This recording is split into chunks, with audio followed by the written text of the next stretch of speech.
Okay, Tom, it looks like most people are in. Oh, I know there's a couple more coming in.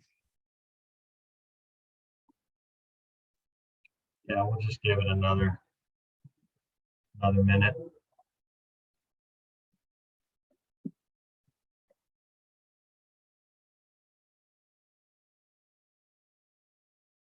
All right, well, I don't see more people coming in at the moment, so maybe we should get going.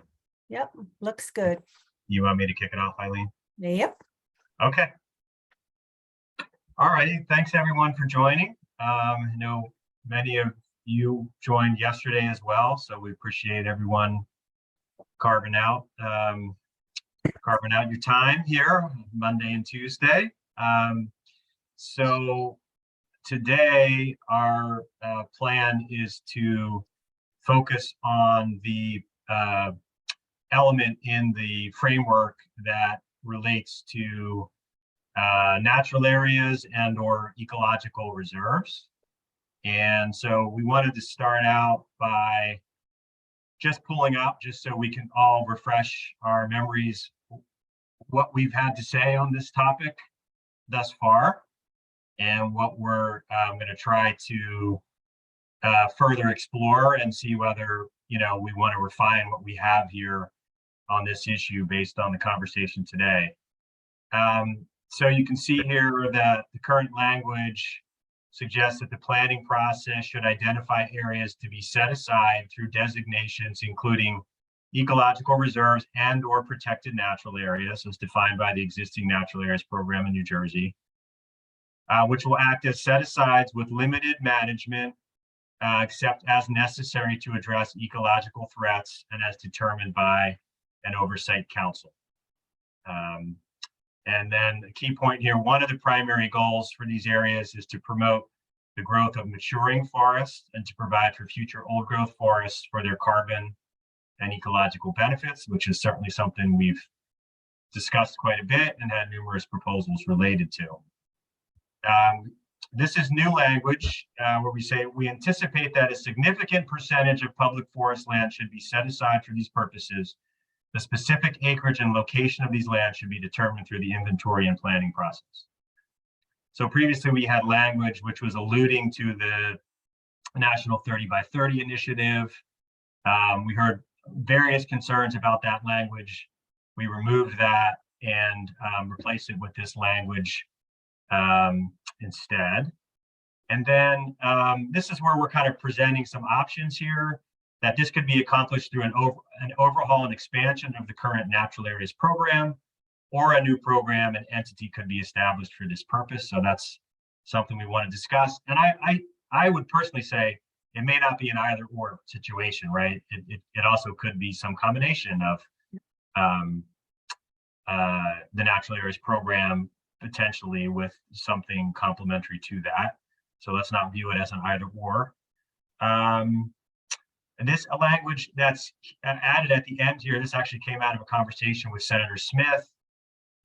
So we added that the planning process should also identify areas where afforestation and reforestation should occur on public lands and measures needed to ensure the success of those efforts, consistent with the carbon sequestration goals identified in the Jersey DEP Global Warming Response Act 80 by 50 report, which does talk about various strategies in the forest sector related to carbon sequestration, specifically highlights afforestation and reforestation. So that seemed like a missing piece that we all agreed made a lot of sense to include in here.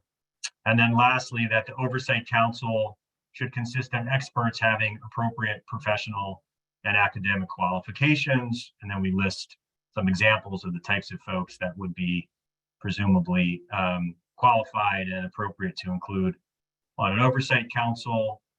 There should be no gubernatorial or legislative approvals needed for appointments to this body. And this is something we added.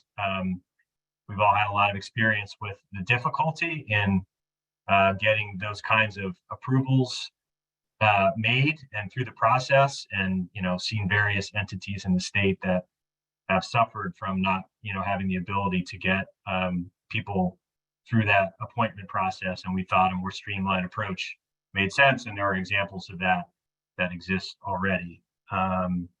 So that's just to remind everyone sort of where we are. And I think this is sort of a work in progress, especially given that we're presenting some, it could be this, or it could be that, or it could be some combination thereof. And so hopefully through the conversation today, we can tease this out a little bit. And what we're going to do is we're going to start out with a presentation from Bob Kartica, who is the administrator of the Office of Natural Land Management.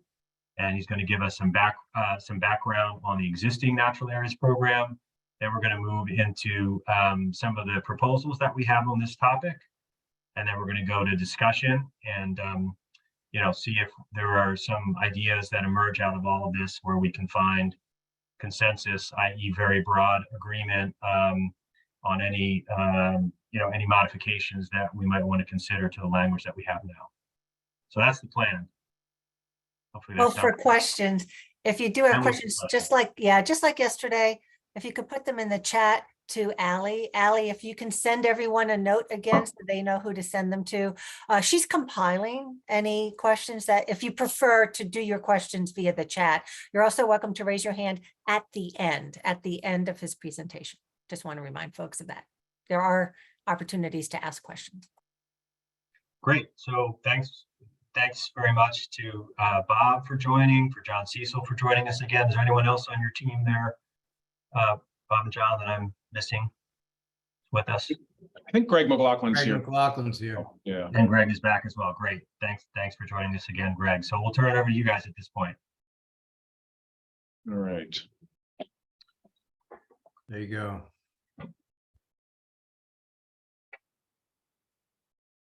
Very good. Thank you, John. Well, I want to thank all of you for your interest in the Natural Areas program. Thank you for inviting me to attend. Again, I'm Bob Kartica, Administrator of the Office of Natural Lands Management. This is coming from state parks, forests, and historic sites. The ONLM reports to State Forest Fire Service and Forestry, like Greg McLaughlin, who's also here today. Greg, I'm sorry, John, can you advance to the next slide? So just an overview of what I'll be presenting today. The components of the Office of Natural Lands Management, including the Natural Areas Program. What is the Natural Areas System? And what are some of the areas within the system? The statutes that created the Natural Area System and the Natural Area System Act rules. That's really critical, I think, to your interests. The Natural Areas Council, its content and its role. And finally, and I think this is going to be particularly relevant to today's discussion, is the process for designation of natural areas. And this is taken right out of these rules. These rules are really kind of guide everything that the program does. Next slide, please. So with its current limited staffing, our office is really focused on monitoring the state's flora and its protection when possible. Again, we're a very small program, and there's it's a full-time staff of 10, which includes myself and an assistant. And there are 3 programs that comprise the office. There's the Natural Heritage Program is the largest of the programs. It has a staff of 5. You may be familiar with what state natural heritage programs do. Almost every state has one. We're one of the smaller states in the country. We maintain the biotics database on rare plants and ecological communities. And you may also be aware that the Endangered Non-Game Species Program also shares that database. It's a NatureServe software, and they include their animal data in that platform. And one of the critical functions of the Natural Heritage Program is to share that data, and we do that through our data services function. we receive applications somewhere in the vicinity of about 3,000 requests for data annually. And for a small fee, we provide a report on occurrences of species and communities within a specified geographical area. There's also the New Jersey Natural Lands Trust, a staff of 2 with a very similar mission to the Natural Areas program, which I'll get into. It consists of over 100 preserves encompassing more than 30,000 acres. And the trust, though, is very, very unique in that it is an in but not of entity within the department. The staff are department employees, but the staff report to a board of trustees that are appointed by the governor. And their actions are somewhat independent of the department. So it's a different animal entirely, but very effective. We're very proud of the trust. And lastly, there's the Natural Areas program, which has a staff of less than 1. How could you have a staff less than 1? Well, the one remaining person in that program has a significant review function within our office. He spends a lot of time doing reviews of projects proposed by the DEP, responding to proposals for recreational activities such as enduro events on state parks and forests, reviewing forest fire service proposals for prescribed burn. And the remainder of his time goes into natural areas related activity. He's a pineland specialist. So the program, which traditionally had a full-time staff of 3 plus, at one point we had some hourly part-time employees also. It was a fairly robust program from the mid-1980s to the early 2000s. And then over time, with persons taking new positions and or retiring, or in some cases passing away, the inability to backfill these vacancies and also the actual loss of the positions entirely has kept us in a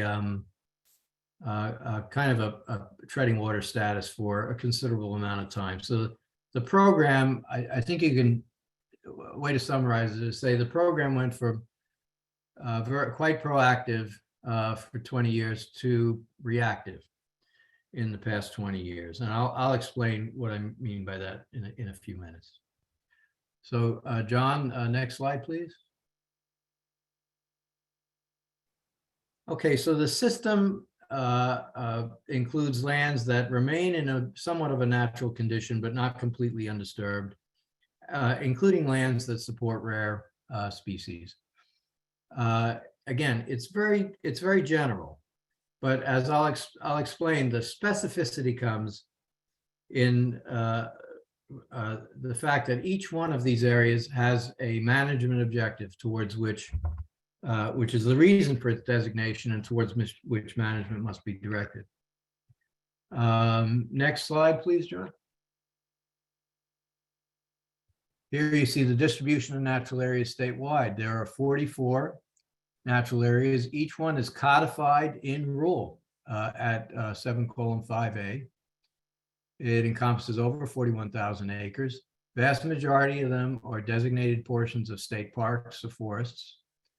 We have 8 of them are portions of wildlife management areas, and 1 New Jersey Natural Lands Trust Preserve is also a state natural area. And you can see a little bit of data on the biodiversity encompassed within the natural areas system. And the system includes some areas that you know quite well. The Batstone Natural Area, the central portion of Wharton State Forest that flanks the Bats and includes the Batstone Mullica River corridors. This is the largest natural area at 9,000 acres. We have this an incredible amount of biodiversity. The Cedar Swamp Natural Area in Brendan Burn, an Atlantic white cedar swamp of high quality and supporting the federally threatened swamp pink. The East Plains Natural Area in Stafford Forge Wildlife Management Area, as well as the West Plains Natural Area in Bass River State Forest. This is our Pine Plains ecological community type, also supporting rare species habitat. And you know, our pygmy pines, globally rare ecological community type. Within the coastal zone, the northern and the southern sections of Island Beach are both state natural areas. North Brigantine, also within Bass River, administered by Bass River State Forest. And in Middlesex County, Cheesequake State Park, which has a very unique Pine Barrens outlier community. And then in the northern part of the state, Tillman Ravine, in Stoke State Forest, Atlantic, a Hemlock Ravine, and Kenlockwood Gorge as well, which is a wildlife management area. And Swartzwood, portions of Swartzwood State Park that support these unique wetland communities, these calcareous sinkhole ponds. There's an extremely unique vegetation and also rare herptiles. All these areas are open to the public. I'm pleased to say that within the during 2022, our website was updated, and there is a significant amount of content on the Natural Areas program, and all of them are mapped, and you can zero in on all of these natural areas, and there's quite a bit of content compared to what we had in the past. John, next slide, please. Okay. These natural areas are governed by two statutes. The first in 1961 and the second in 1965. Why the legislature saw fit to do this in two parts, I can't say.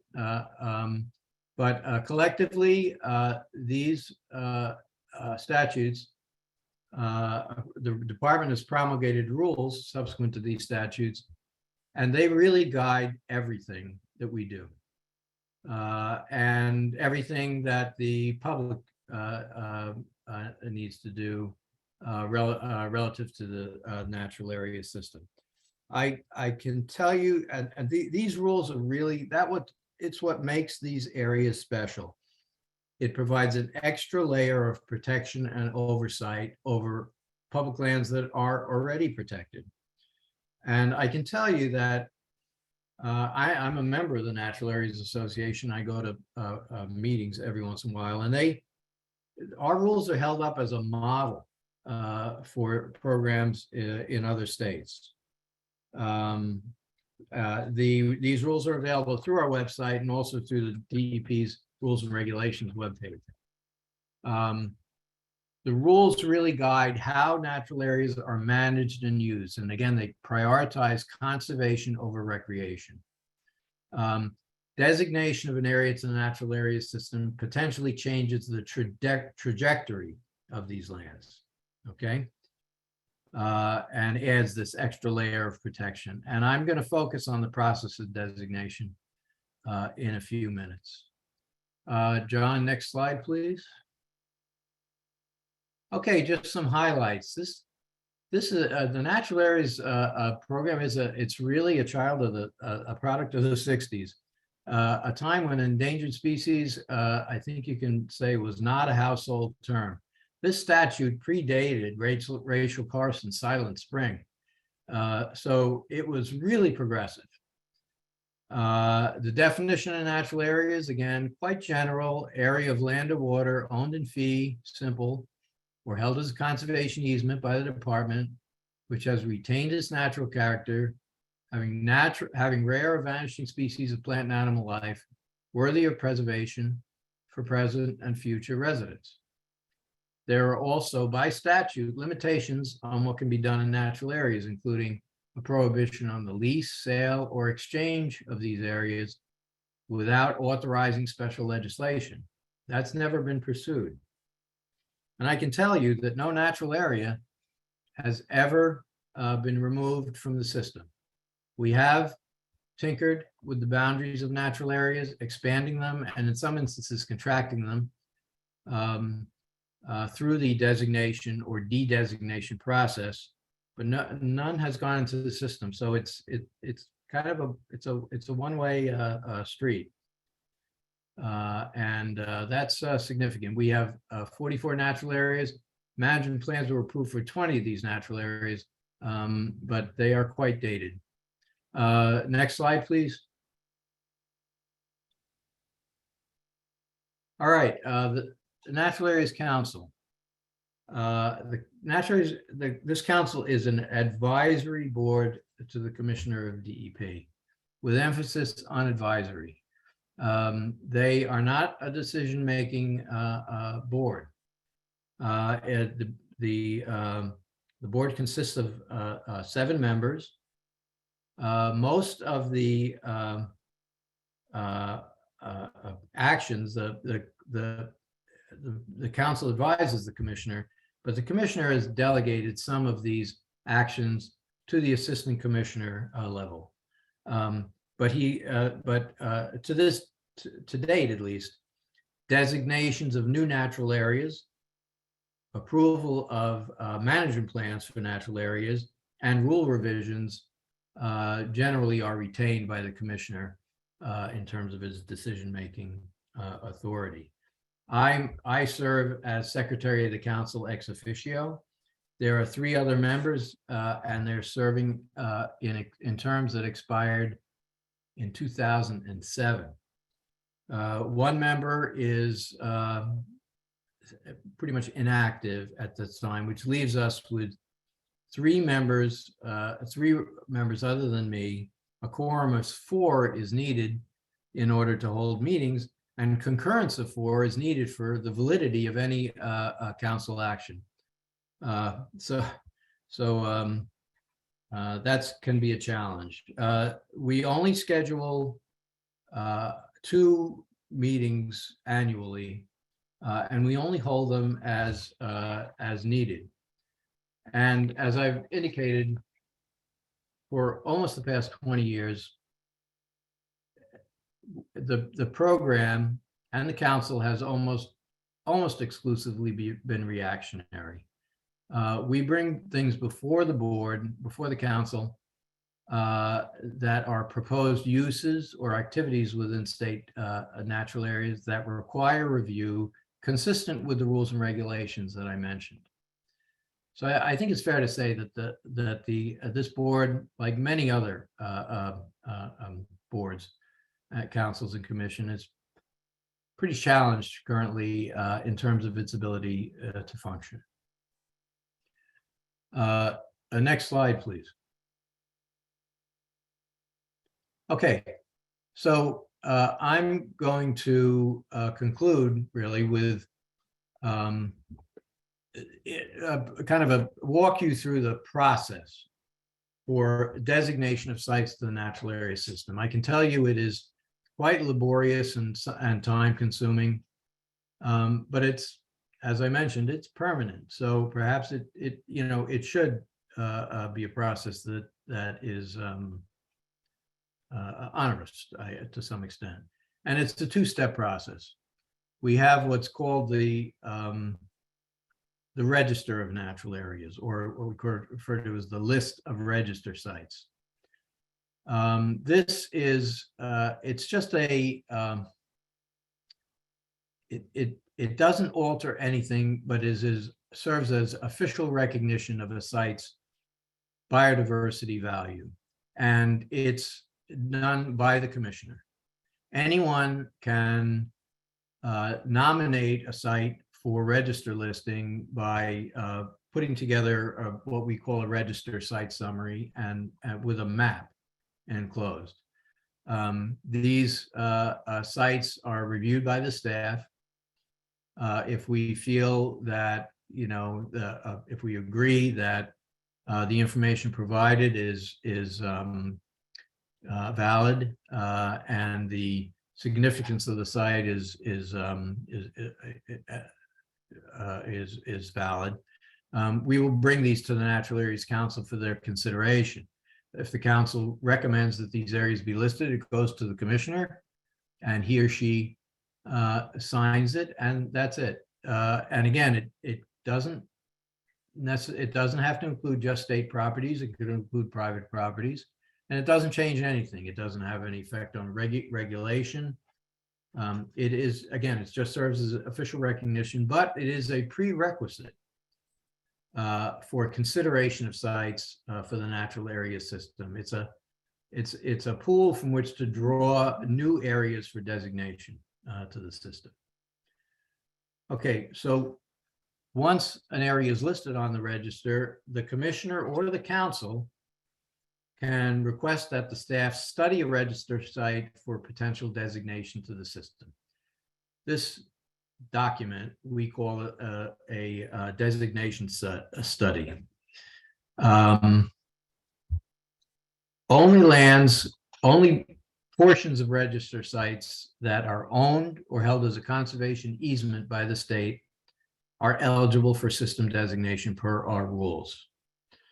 And this designation study gets considerable scrutiny within our agency and within other agencies too. You know, everyone needs to be on board with it. And we have proposed areas for designation, and we have had to revise them considerably, or put them on hold, or drop them entirely because there were concerns with their designation. So the first thing when we put the study together is to establish some concurrence internally that this is the proper boundary, and that this is something that everyone agrees upon is suitable for designation to the system. And the council, this council reviews this designation study, and they make a recommendation to the commissioner. And this recommendation, as part of this designation study, will include three very significant things. First, what's going to be the administering agency for the natural area? Who's going to take this on, and are they on board with the oversight and, frankly, the additional bureaucracy associated with being part of the natural areas system? And again, it's a superintendent of a state park or forest, or a superintendent of a wildlife management area, or the New Jersey Natural Lands Trust. Then also included in there is an interim classification. What is this? So there are two classes that a natural area can go in, depending on the anticipated level of management that will be required in the interim. An interim means the time between when it gets designated into the system and a management plan is adopted for that area. So it's a temporary designation. The first is a conservation preserve, and here's the definition: an area where habitat manipulation is permissible in order to preserve a plant or animal species, community type, or ecosystem.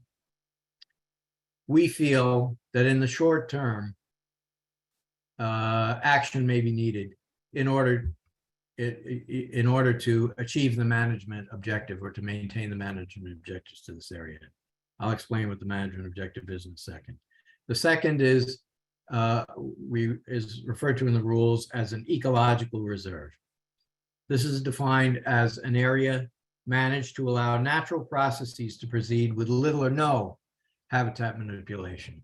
In other words, a lighter touch.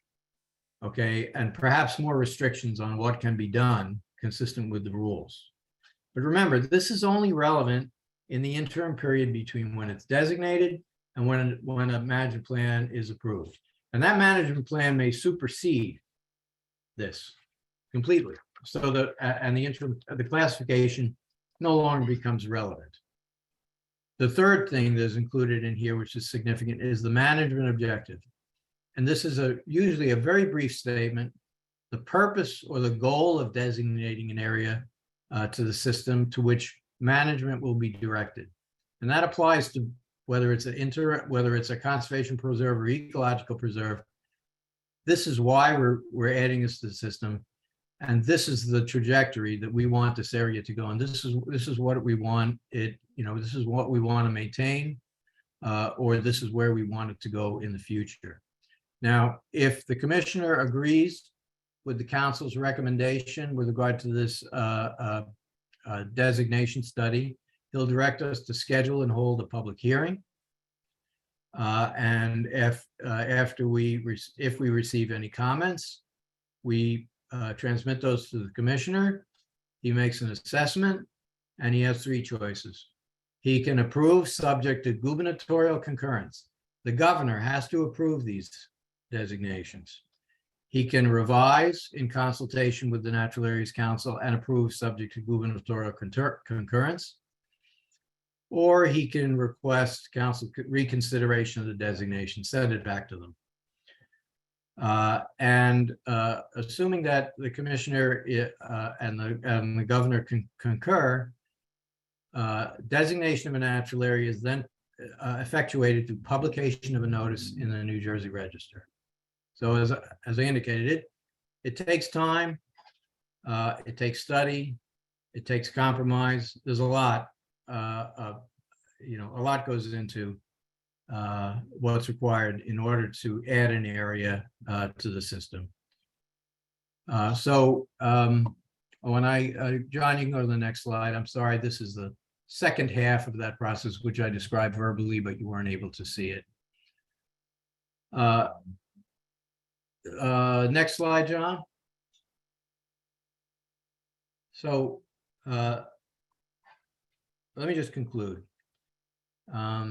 First, the natural area system is it's New Jersey's program to designate selected portions of state parks, forests, wildlife management areas, and natural lands trust preserves that support significant natural resource features of biodiversity that are worthy of special protection and directed management.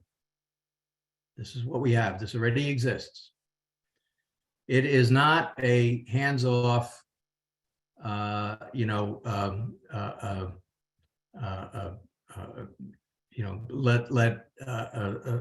it proceed on its own. These rules clearly direct that these areas are to be managed consistent with the management objective, be that intensive management or minimal management. Lastly, then unfortunately, I hate to end on a negative note, but the Natural Areas Program is and has been for some time insufficiently staffed to effectively implement this program in its entirety. As I indicated, we strive to ensure that we are carrying out the rules and regulations to the best that we can, and reviewing proposed activities for consistency with these rules. Many of the things that I've mentioned here,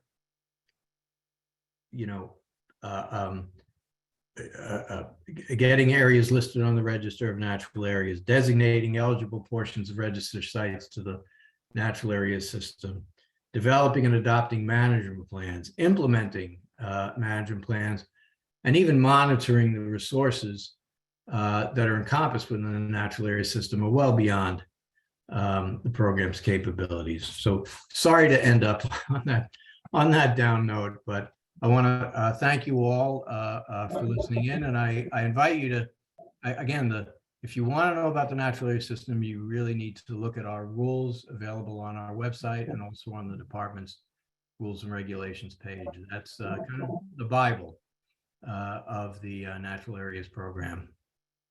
Thank you very much.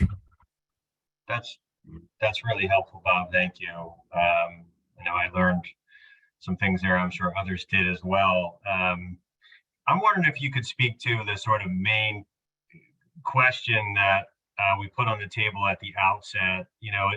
In seeing the presentation and the purposes for the Natural Areas Program, there are some concepts here that it seems to me aren't really embedded in the original intent of that program. So for example, the two concepts we have in there about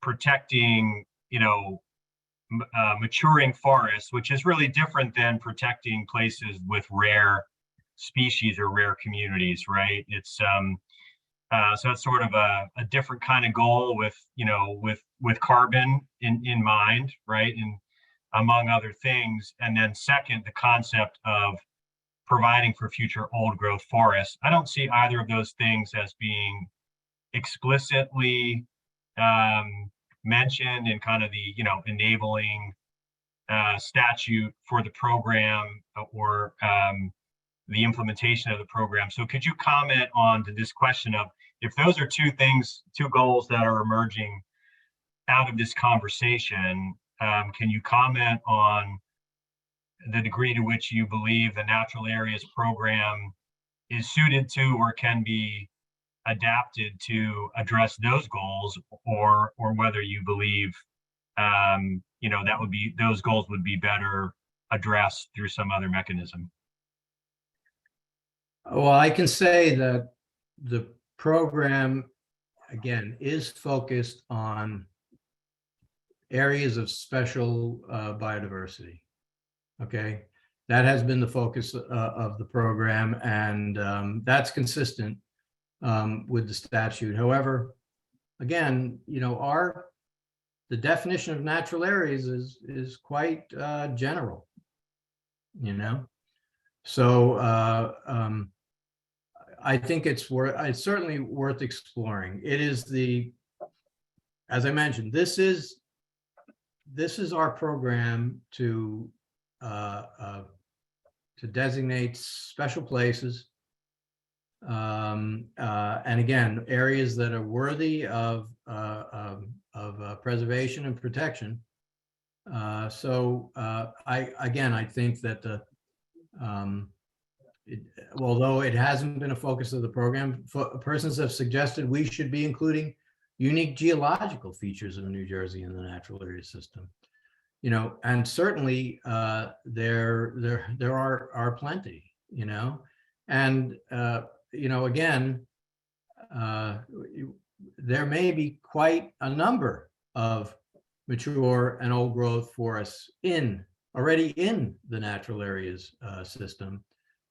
It just has not been a focus of the program to this point. So hopefully that helps a little bit. I think it remains to be seen, but it's probably a closest match that we have right now in terms of an existing program. That's helpful. Eileen, did you want to ask a question?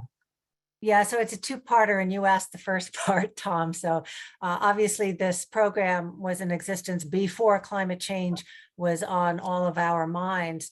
So it doesn't explicitly account for that. However, I'm wondering, is there room within the program that during that interim phase, when you're creating the goals and the management plans and the management goals, that one of the goals could be the allowance for old growth forests, or the goal could be carbon directed? Is there flexibility within the current program for that? And I really think that remains as something that needs to be considered by the department. It's certainly a valid question to ask. It's not out of the question, but I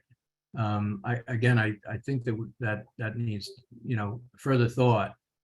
But again, that matter, I think you'll already find in here designation objectives that say preservation of a mature forest type. I mean, our one of the perhaps the first natural area designated when I came in with the program was Bear Swamp East. This was the actually condemned because this, it at that time in the early 1980s, it had the only active bald eagle nest site in the state, you know, and it's an extremely mature forest. Again, you know, old growth, mature, these are subjective terms. But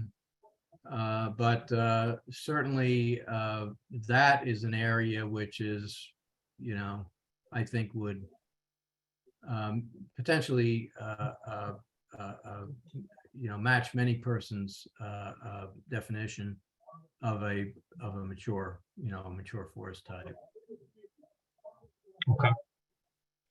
Great. So let's go with a few more questions. I'm hopeful that by 5 we can move to proposals. So let's take about 15 minutes of questions here if Bob is willing. So Emil, you would be next. Is Emil able to unmute, or do we need to? You should be able to unmute now, Emil. Bob, so we've talked about this before, you know, sort of in person. There are all these natural heritage priority sites that were designated when they were on private land. And they were designated because they had high biodiversity, among other things. And they were targets for Green Acres acquisition.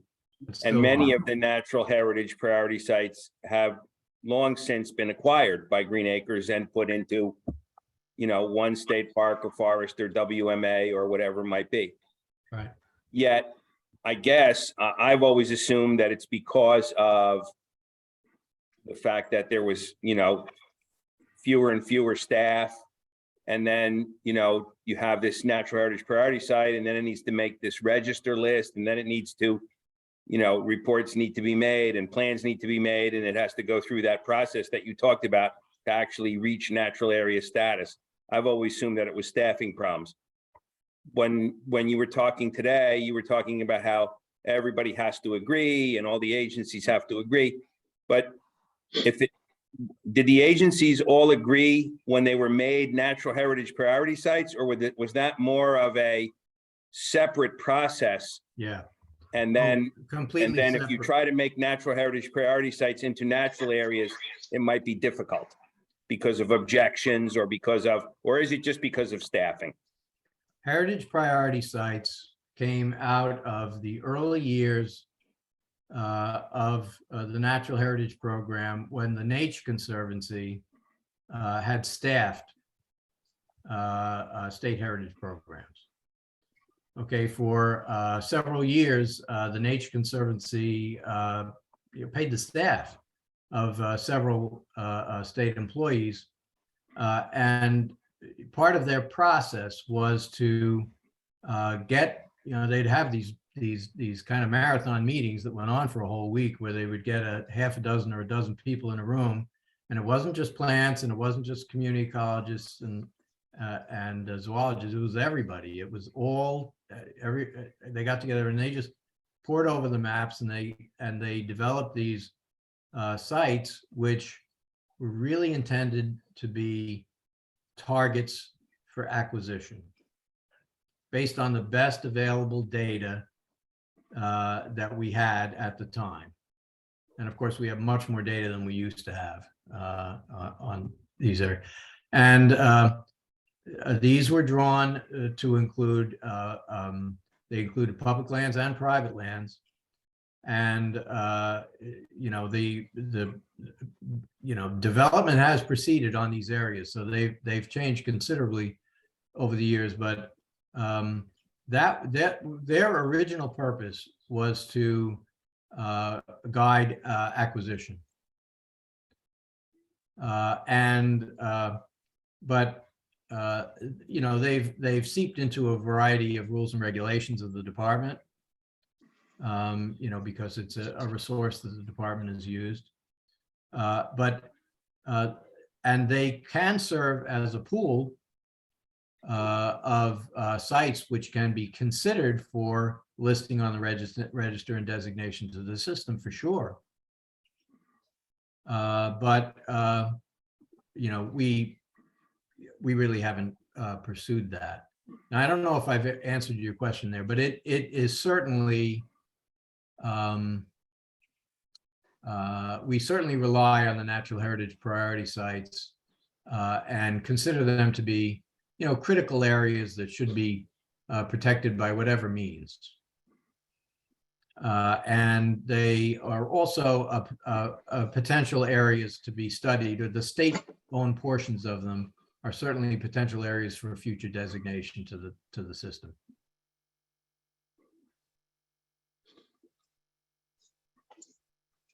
I don't know if I answered your question. Emil. Sorry. What do you think? I think you did. I was going to move us on to Elliot, but I was muted. So Elliot, please. Thanks. And Bob, thank you for that great summary. I wish your department had a lot more resources, budget, and a full commission, because I think you're doing great work. My question was almost exactly what Emil was going to ask it. At least the higher ranked natural heritage priority sites would automatically be considered for natural lands designations. But I'll ask it differently. Do you think there's a lot more sites in the state that would qualify if you had the staff and the budget and the and more resources? I do. I do think there are, there, again, we already have way more in terms of what we have in the system already. We have way more on our plate than we can handle. I'll say that. Yep. But I do not think it, represents, the full potential of the program. If you had budget and resources. Yes. And again, remember these, it's important that these areas, that everyone agree that, these areas are going to, in one way or another, remain in a natural state. And, you have to understand that it's kind of understood that when these areas go into the system, that they're, there isn't they're not going to get a lot of attention because, we don't necessarily have the ability to manage them as we would like, so that's part of the issue also. There have been discussions over the years. Bob, why do you want to pursue addition of areas when you can't even manage what's in the system already? That kind of thing. And and I understand that argument. That's a valid argument. At the same time, some of these areas, some of state lands, without question, they just deserve that designation. They just deserve, whether you have the resources to manage them or not. So I hope that helps. Thanks, Bob. Great. Thank you. Let's keep moving. Let's go to Ken.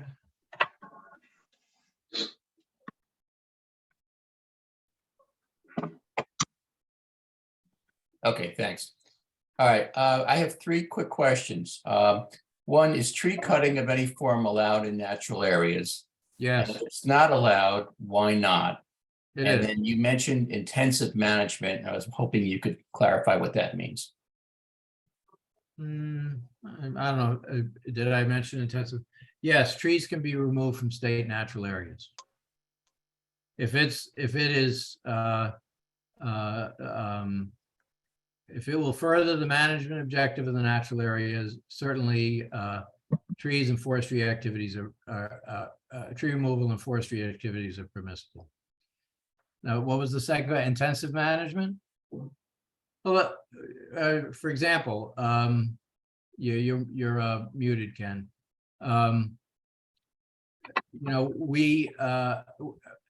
These natural areas are, they have significant issues. Many of our natural areas in the northern part of the state are absolutely rife with invasive vegetation. Of course, we would want to manage these areas intensively to try and restore a native shrub and herbaceous and a layer, and to manage herbivory in a manner that will allow these areas to recover.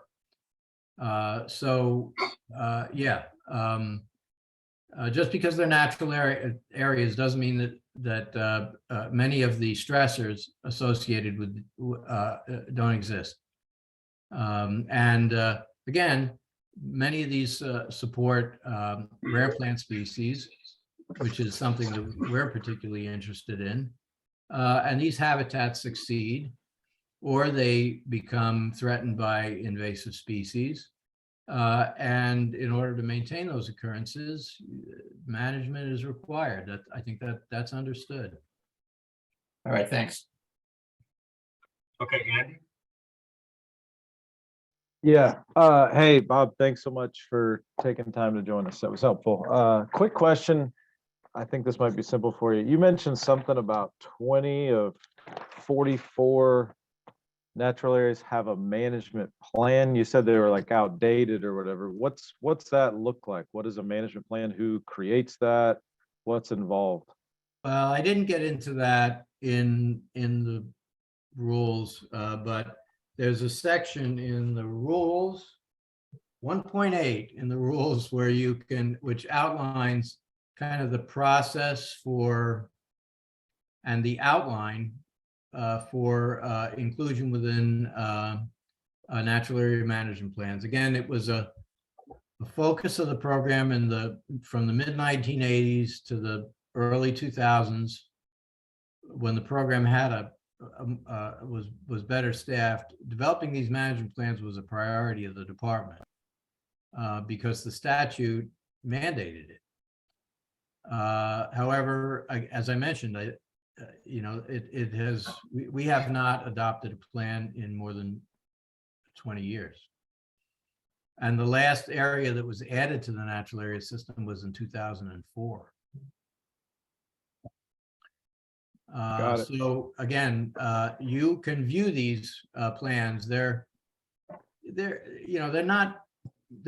more practical.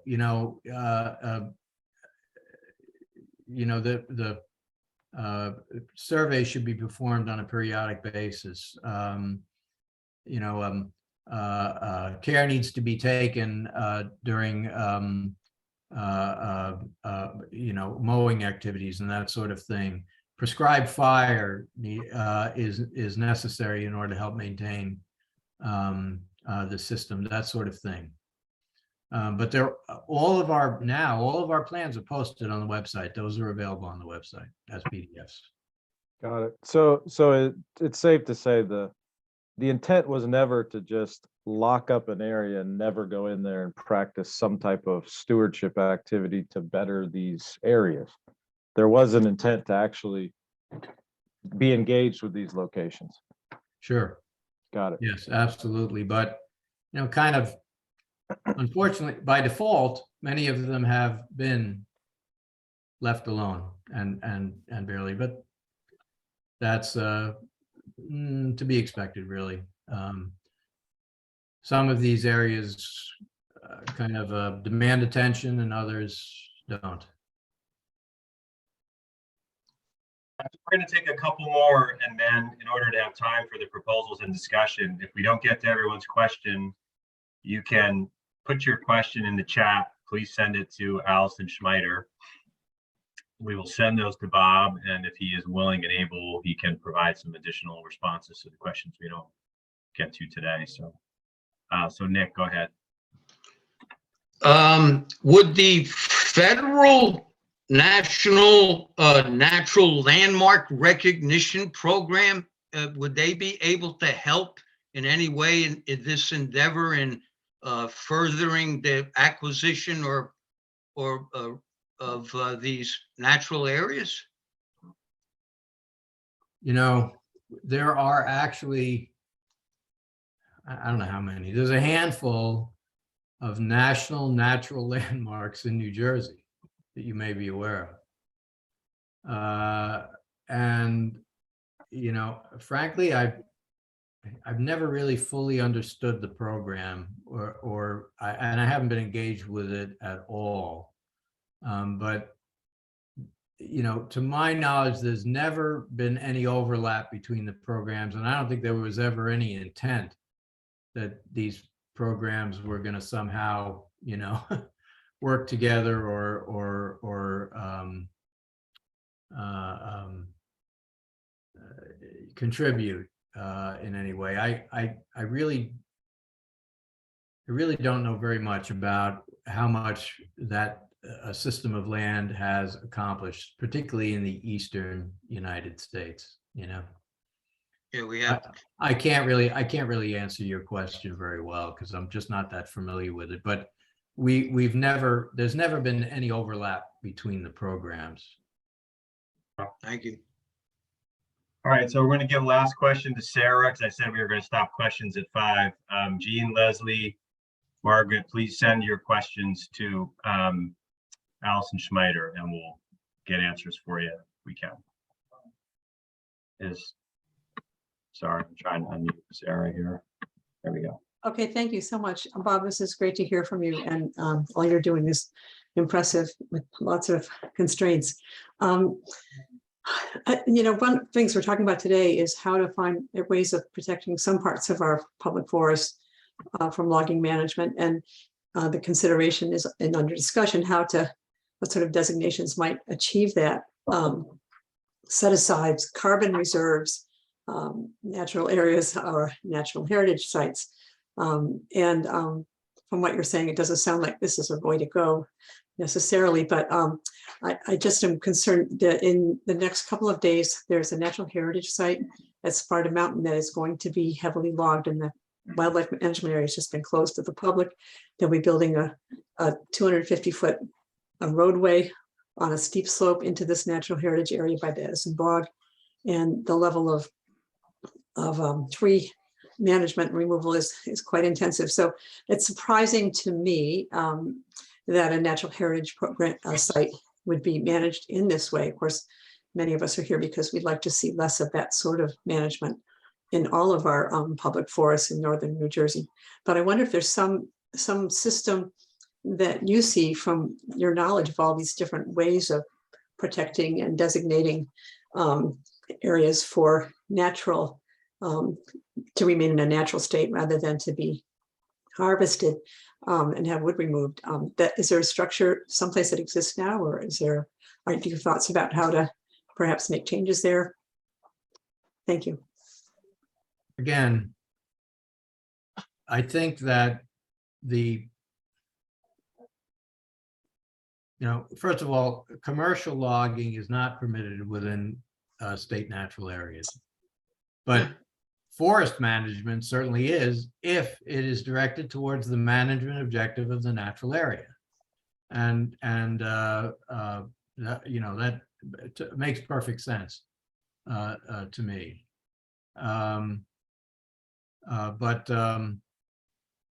Again, I think that that management objective in the natural area is what determines what's permissible and what isn't, you know. And that's what I think folks need to pay attention to. If the intent is to preserve, an oak hickory forest that is of a mature oak hickory forest with a diverse understory and rare species habitat, well that is what that the department will do its best to maintain with the resources that it has. Okay. If the intent is specifically aimed at maintaining habitat for rare plant species, that might mean mowing on a regular basis, so it's all about, what are you managing, and that's going to determine, the amount of resources that are needed, or what techniques are going to be used in these areas. Why would we want to limit ourselves in terms of our ability to manage these areas consistent in order to achieve that management objective? So I think that's what this system is about. And I think some of these areas, and we do very, very little we don't do anything hardly at Island Beach State Park, other than monitor some species there, in particular the coastal plants and animals that use the park. There's very, very little going on there. Other than that, it doesn't, it doesn't require it, but other areas are different. Much of northern New Jersey is just, completely transformed with invasives, and, if we had the resources, we would certainly want to address that. And certainly, we would want to explore the use of prescribed fire as a technique. Right. To manage these areas, overlapping with what Greg provided yesterday. Right. We spoke at length about that yesterday. All right. So I want to move us along. I want to thank Bob again for joining us, for making that presentation, for answering questions. I want to move us to the proposals now. Eileen, do you want to MC this segment of the program? Yeah, sure. So we have 5 people each presenting one proposal. So in following what we did yesterday, everyone will present their proposals, and you'll see there are common themes. That's why these particular 5 proposals were selected today, all relating to the idea of natural areas, ecological preserves, and designating lands as those. So here's the order that we're going to go. We have Doug Meckel, Vin Lang, Emil DeVito, Christy McDonald, and Jean Montgomery. And Jean, I have your small PowerPoint. I will be sharing that. But the rest of you, if you could present your proposal in about 3 minutes, then we'll move along to all 5. And then the floor will be open for clarifying questions and discussions. So Doug, are you unmuted? Let me see if I can find you. Here you are. Ask to unmute. So Doug, you are on. Okay, a little bit of a surprise, but here I am. So thank you everybody for giving that additional detail on the natural lands program, because I had some interest in that and I had looked at the legislation very carefully and going back and forth. So I'm going to talk about mine, and it could be combined, but I'm suggesting basically to set aside an area of land in New Jersey to be protected. So I'm saying set aside most, if not all, of the remaining older growth forest on public lands as ecological reserves to allow them to reach their potential. And my definition is older growth is defined per this proposal as forested land, which appears on the 1930 NJFTF GIS aerial mapping and has generally never been converted to agricultural use, with particular attention given to any lots which are also on the CC Vermeil map of forested lands. And that's at, I have in my attachment, the Northern Jersey forests map, which is similar to what Emil was talking about. I recognize old growth is a term of art which can be debated. In many ways, for purposes of this act, consider forested land that is over 80 years old, which has not had significant agricultural or high intensity forestry to meet the definition of older growth. So we would allow only non-motorized recreation in most sensitive areas. And if trees needed to be cut for safety issues, example, emerald ash borer, the wood would be left to provide habitat.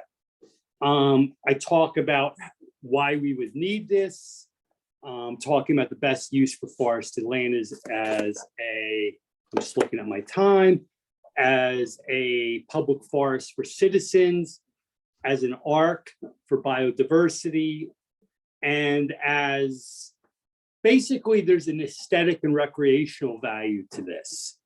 And then I go over all the reasons why pro-forestation is good.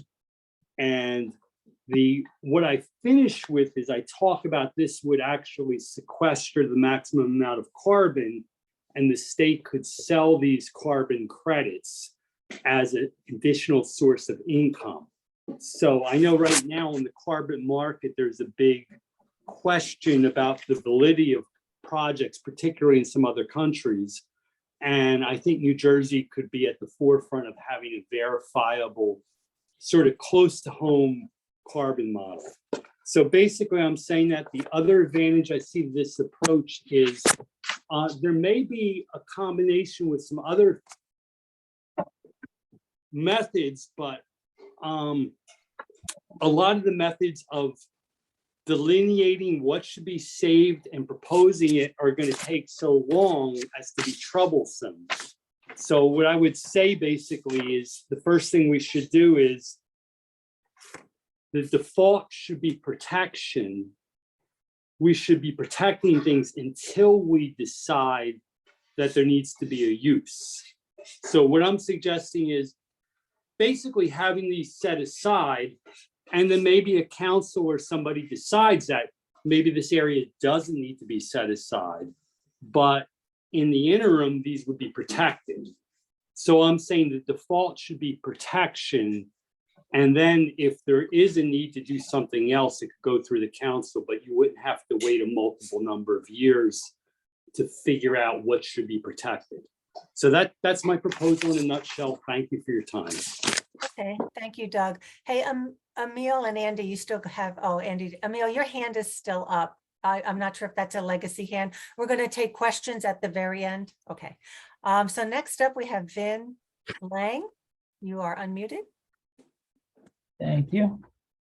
So my proposal, basically recognizing the need for an effective and progressive response to the uncertainty of climate change, disproportionate effects of climate on ecosystems, social values, and globalized economics among global regions, seeking to establish a spectrum of forest zones to sustain the ecology, social values, and economics of New Jersey. So it's basically predicated on the 3 pillars of sustainability. If you don't know them, the 3 pillars are meeting the social, economic, and environmental needs of the present without compromising the ability of future generations to meet their own needs and those of their heirs. A second guiding principle of this proposal is ecological forest management and preservation are not mutually exclusive, and a spectrum of spatial and temporal complexities across that spectrum of management are requisite for higher levels of conservation now and in the future. The third guiding principle is it's abundantly clear that actions taken in one region, state, or nation can impact the environment of other regions, states, or nations. Obvious examples are water, air pollution, including greenhouse gas emissions, which move freely across jurisdictional boundaries. And less obvious, but not less significant,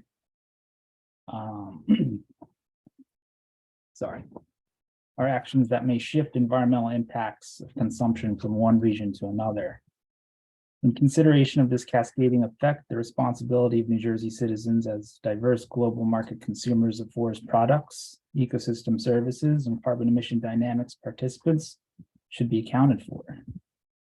So the intention of the proposed zoning is to promote diversity of ecological structures and functions, sustain social options in the face of climate change, develop trust among forest stakeholders while attending to spatial and generational forest resource sustainability.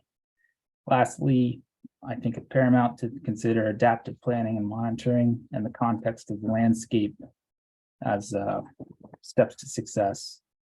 As an example, if we are placing limitations on commercialization of forest products in our framework, there might be some questions or considerations we might want to consider.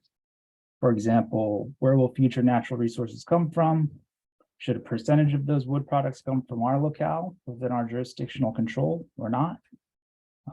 Reserve designations mean that resources will be dependent on other regions. So in my case, I have a conservation zone, which may limit management zones and vice versa. That needs to be accounted for. And dependence on importation of wood products likely would increase the invasive pests and pathogens that would be imported. So how can we plan for resilience? How might we promote greater responsibility for consumption rather than displacement of environmental impacts beyond our jurisdictional boundaries? What conservation practices will become economically justifiable as a result of our decisions? And what implications might result in terms of wildfire, pests and pathogens, climate resilience, et cetera? So pretty much just some things to think about. Obviously, you've probably read there's conservation zones, management zones, habitat zones. That's based off the 3 pillars. One would be more economic in nature, whereas one would be more social in nature, and the other more ecological in nature. Okay, all right. Again, we're going to hold questions till the end. And now we'll move on to Emil.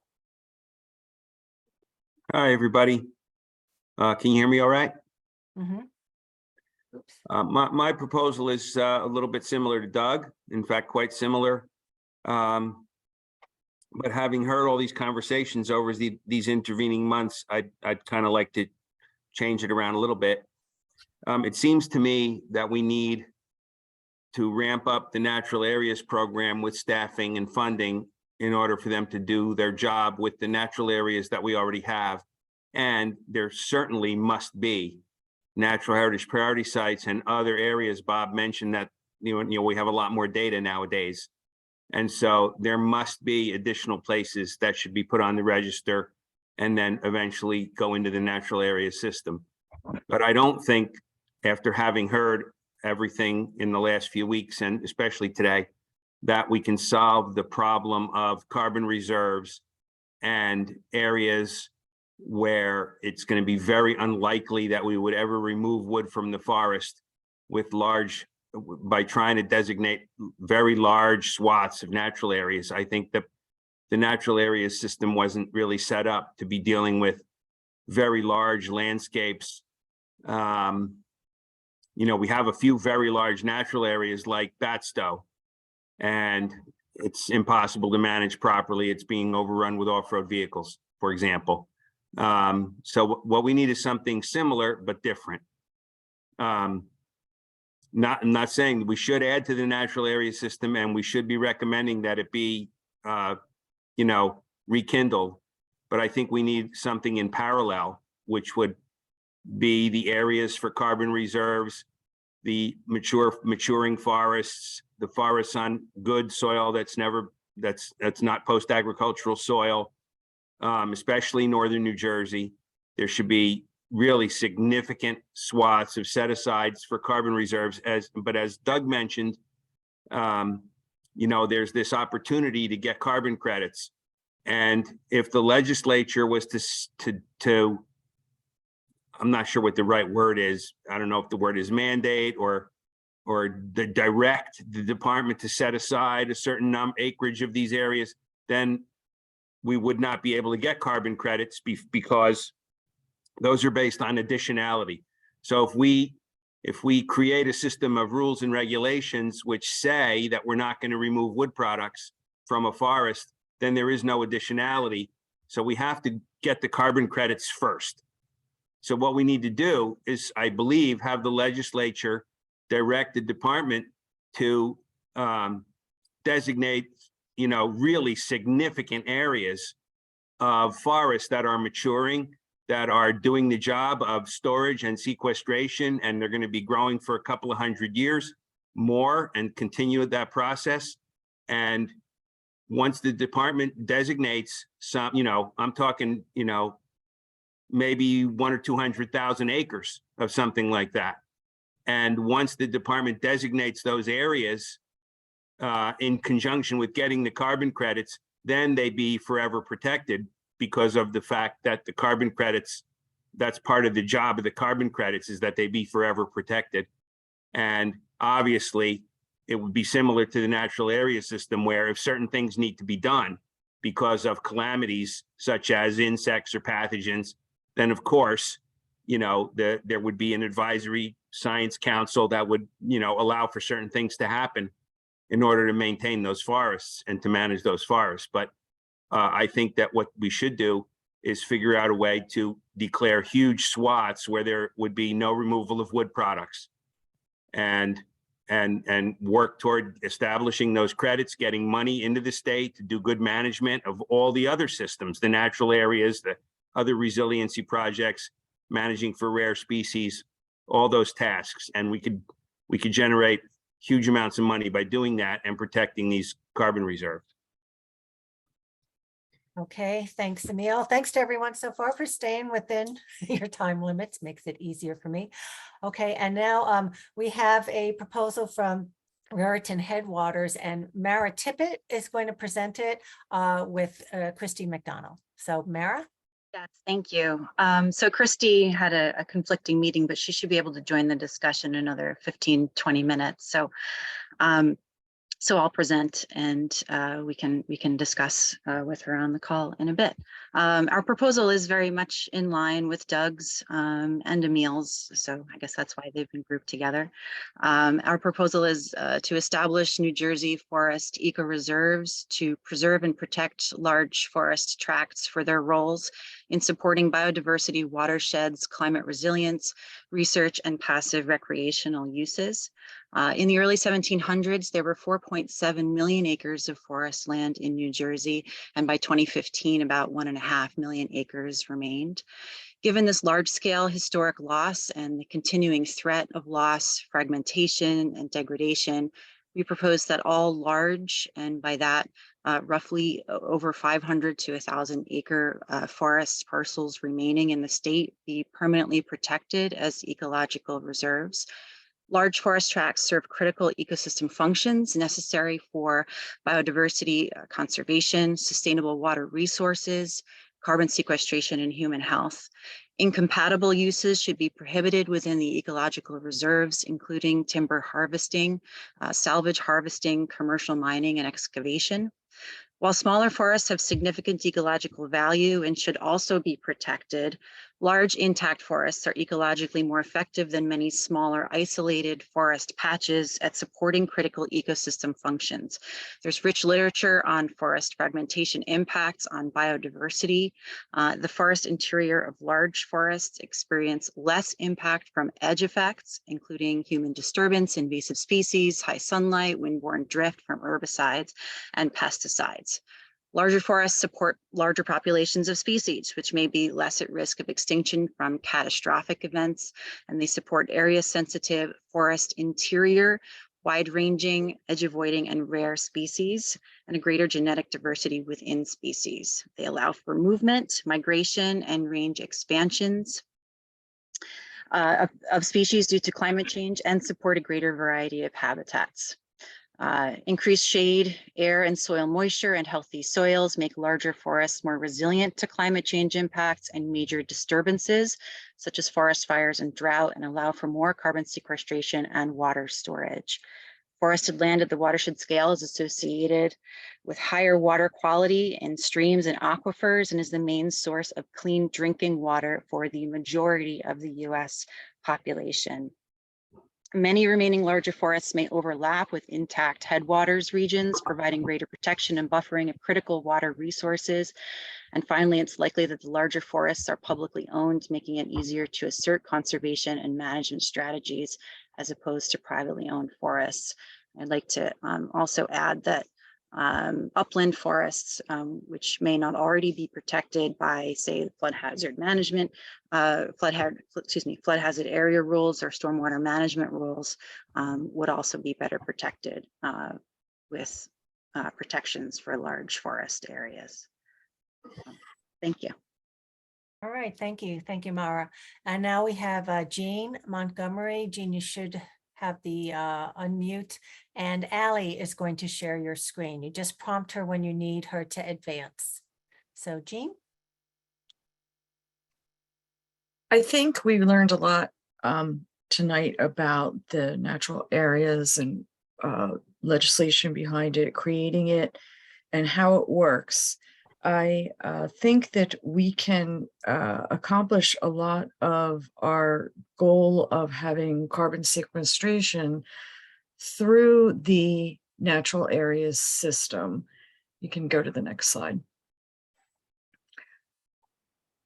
Bob Cardica went over this, the hierarchy, but I do want to point out that along with these decisions to, basically forever preserve land is the need to have extreme authority making that decision and have it not be subject to argument. So I am in favor of working within this Natural Areas Council legal system that's already there and to reactivate it in order to accomplish these goals. We saw the totally devastating lack of funding and as a result, lack of staffing that's going on within the Office of Natural Lands Management, making it unable to process any of these nominations or designations, or even do the studies that it needs to do to get the data. So this slide is really just emphasizing, I don't think we need to recreate the wheel because having worked in state government, that takes a very long time. Next slide. Bob pointed this out that while it's very well distributed over the state, we only have about 43,000 acres of state natural areas. There's less if you remove areas that aren't forested. He mentioned somewhere in Stafford that it's basically a salt marsh. So we have even less when we think about forested lands. And again, going back to Vin's concept with the zoning, I think we can have both objectives accomplished, whether it's the ecological reserves where the forest isn't managed necessarily. Its goal is to leave the forest intact for the things that are living there. And you can also have some areas, given the vast amount, the 1 million acres that's already locked into state ownership, to have some areas left over for that outer management of let's manage forests for what? For species, for blue-winged warbler, for timber rattlesnake, for all sorts of rare and protected species. And again, Bob pointed this out, that this system of the Natural Areas Council and the state natural areas system is basically inactive right now and hasn't been added to for 20 years. And that's really disturbing to me, considering the amount of time that was put into making the rules and the legislation. Next. And I was just giving the example of Alair State Park because it's 2,300 acres and there is a variety of uses here.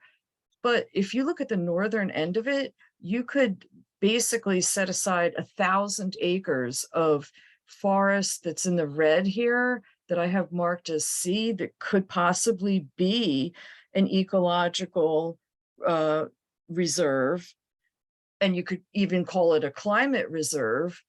And yeah, they say they're not getting a lot of ability to manage stuff, but that's the beauty of this goal here of not of wanting mature forest. You don't need to manage a lot of it. You could have 1,000 acres here.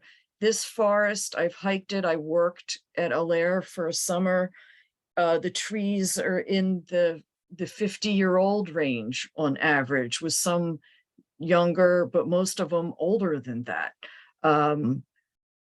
Again, the ownership, the purchase, those processes of designating new lands, I'm not saying it's bad, it's just going to take so much time. I am proposing that we go with what the state already owns and adding this extra layer of conservation over top of that. And I think that's it.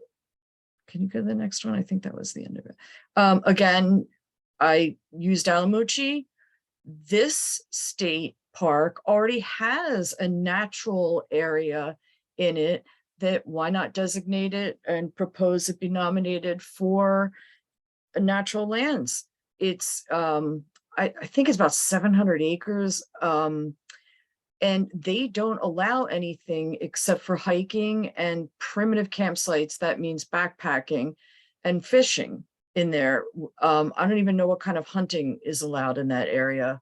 But again, my point is that the area is so huge, you could have a several 100-acre mature forest here be preserved. I think that's it. You have one more slide. It's- Okay. This just goes back over what Bob had, except I have the 5 wrong, it's 7. But again, to emphasize this council doesn't have 2 people on it, and the nominations are, what was that, few years behind, and there just hasn't been anybody on it to fill these, to fill the vacant positions. And there's also seems to be a lack of having a meeting due to not using technology like we're using right now. That's on the left. I just wanted to go over if people had questions about who enforces it. It's in their rules. You have state park police doing the state parks and state forests. And you can have these areas of wildlife management areas. It just would be enforced by the conservation officers. Jean, you have one more slide. That's your summary. And then if you could Okay. really quickly. Yeah, that's it. That was my presentation. I just wanted to support what we already have. Thanks. All right, thank you. All right, so those were all of our proposals. And at this time, we were going to invite DEP for their thoughts. You've heard various proposals from some very similar from some of our task force members. Bob, I'll start with you, and then John or Greg, if you had anything you wanted to add, feel free, but just your thoughts on what you've heard before we go into clarifying questions and discussion amongst the task force members. So Bob.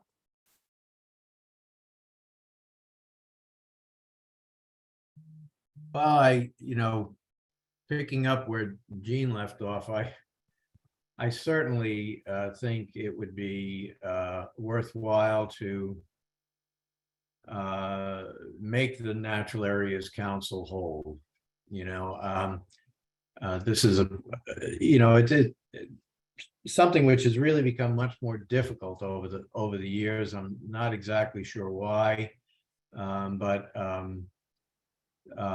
filling the vacancies on the board and reappointing active members could really,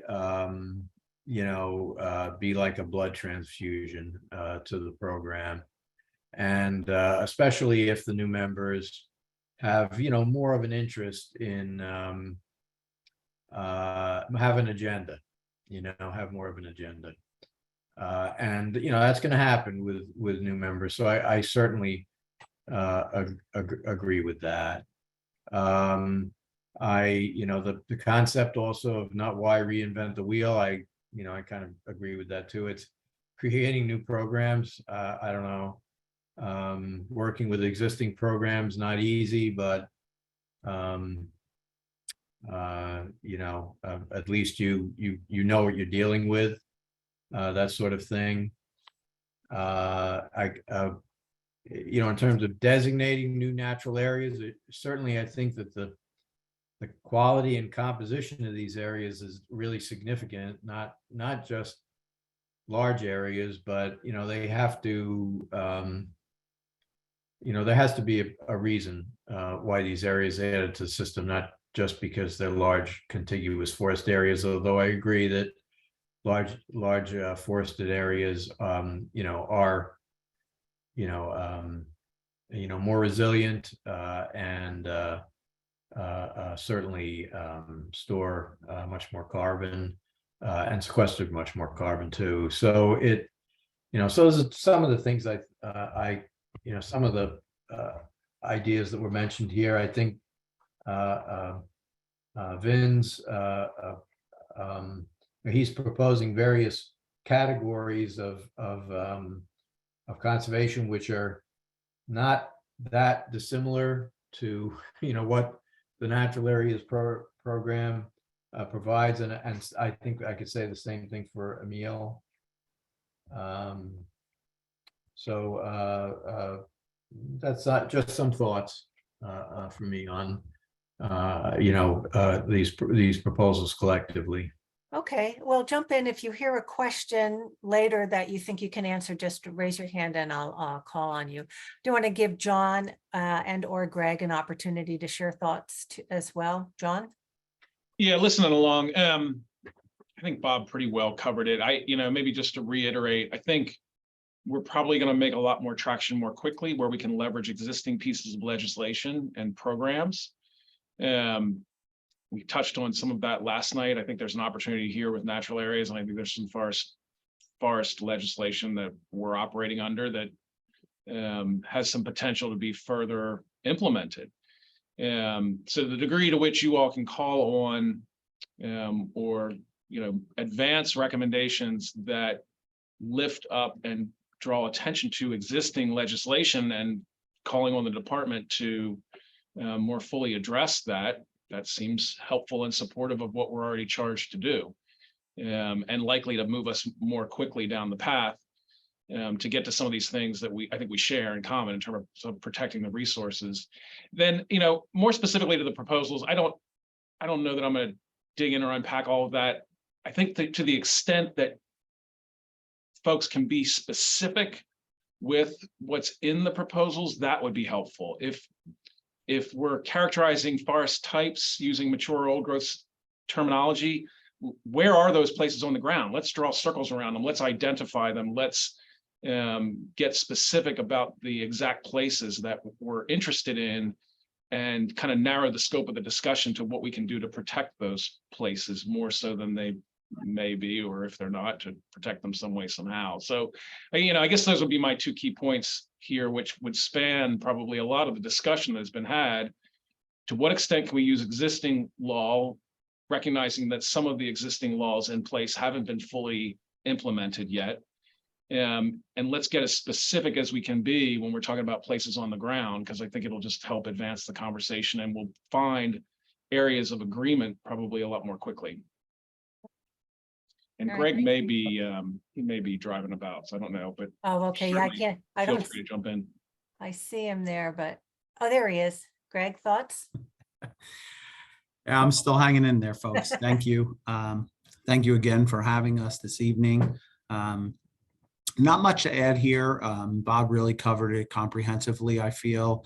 I did want to point out and just confirm there was a question and Bob did address it. My understanding is that within natural areas, commercial logging is not an activity that's permitted, but Bob did mention that to the question. Just wanted to make sure that everybody understood that there is a difference between commercial logging and forestry activities that are designed perhaps via a management plan to achieve a specific objective. And I'm actually glad that Jean presented in her last slide the area at Alamucci, which I believe is Deer Park Pond or Lake Natural Area.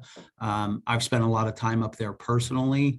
And so while I think most of the perspective and discussion this evening has been related to, how can we look to further protection of specific areas through perhaps the natural area system, I want to take a minute to look at it the other way.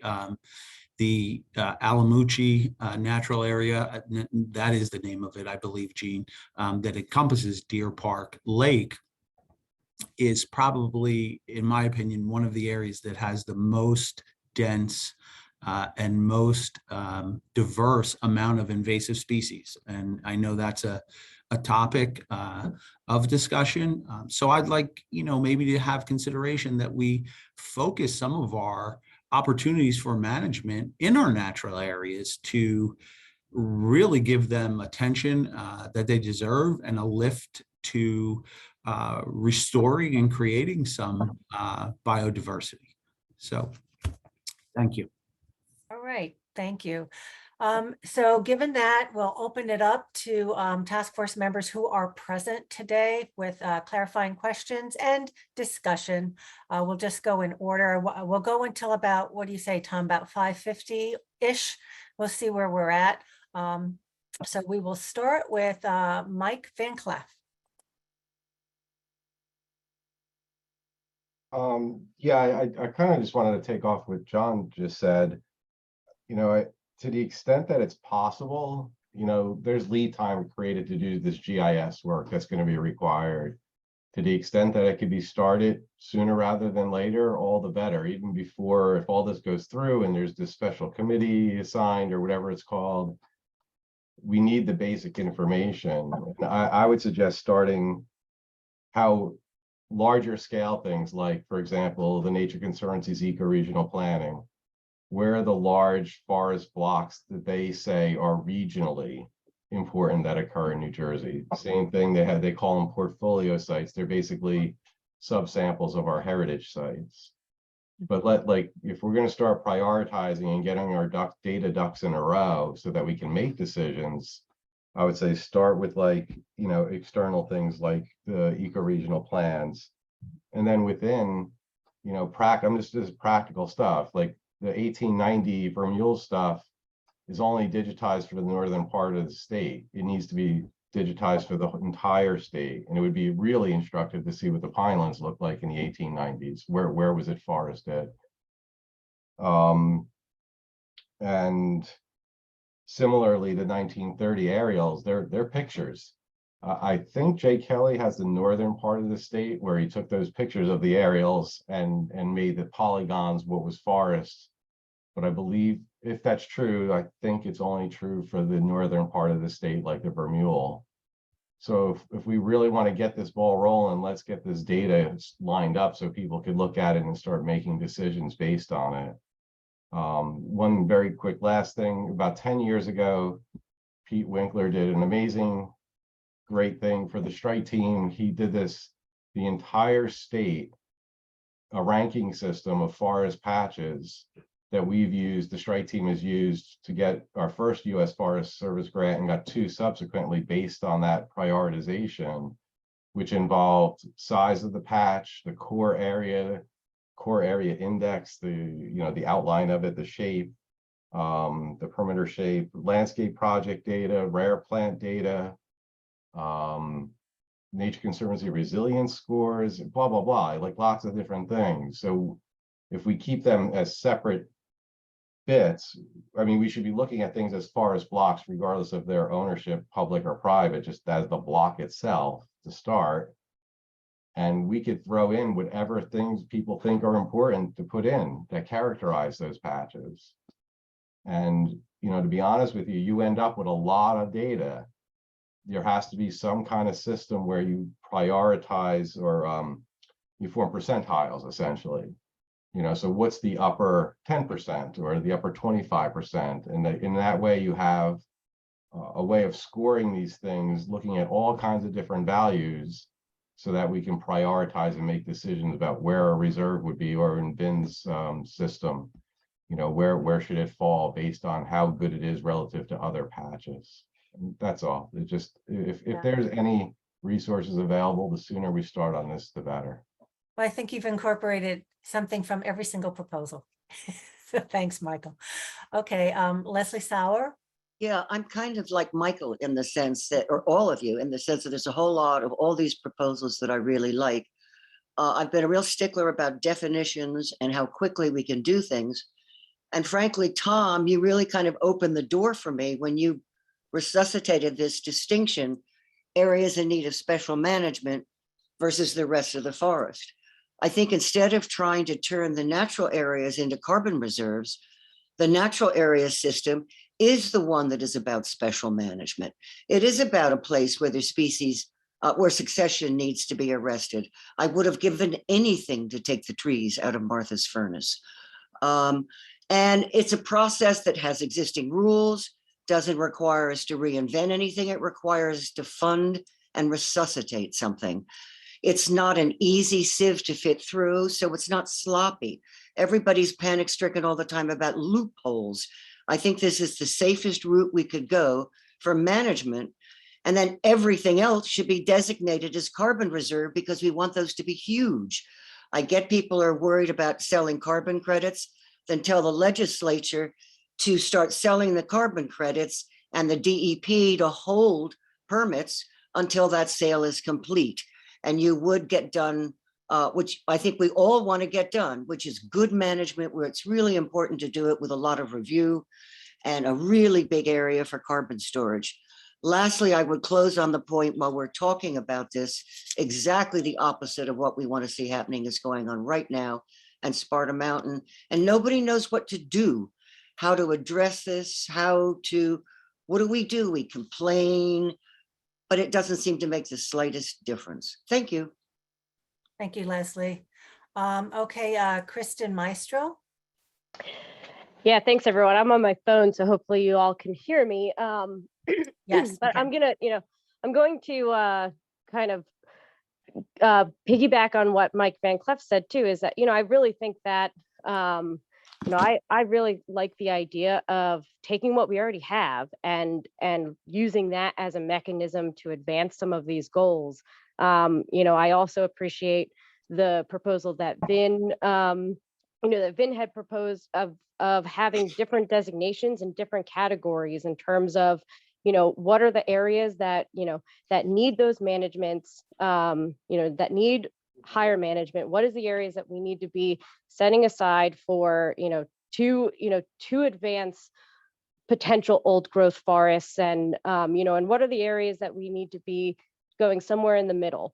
I will say that I fully disagree with the concept of sort of putting blanket categories on all of these areas, right? So from what I'm hearing in some of the proposals and some of the discussion is that, we'll use the 1930s aerials and the Vermeule maps, or we'll use sheer size of the parcel, or we will use anything that's not a natural area, and anything that falls within that category automatically becomes a reserve, meaning no management can occur. And and there's a lot of nuance with all of those different things, right? The 1930s, there are activities that have happened prior to 1930 that may be affecting the current forest condition.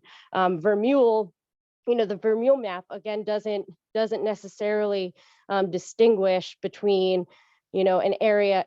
It only shows the post-ag versus non-post-ag. It doesn't necessarily show the land use of what that forest was at a time. And and I will just again reiterate, because Sparta Mountain has been brought up so many times, is that yes, those areas had been forested in the 1930s, but at the turn of the century, that area was significantly altered by Thomas Edison, and in terms of the mining operations that were happening. So I think that we cannot be looking at these categories as blanket categories, and if it falls in these, if it's this or that, then it automatically becomes a reserve. I think that's where the framework comes into play, in the sense that we need to be looking at what we have.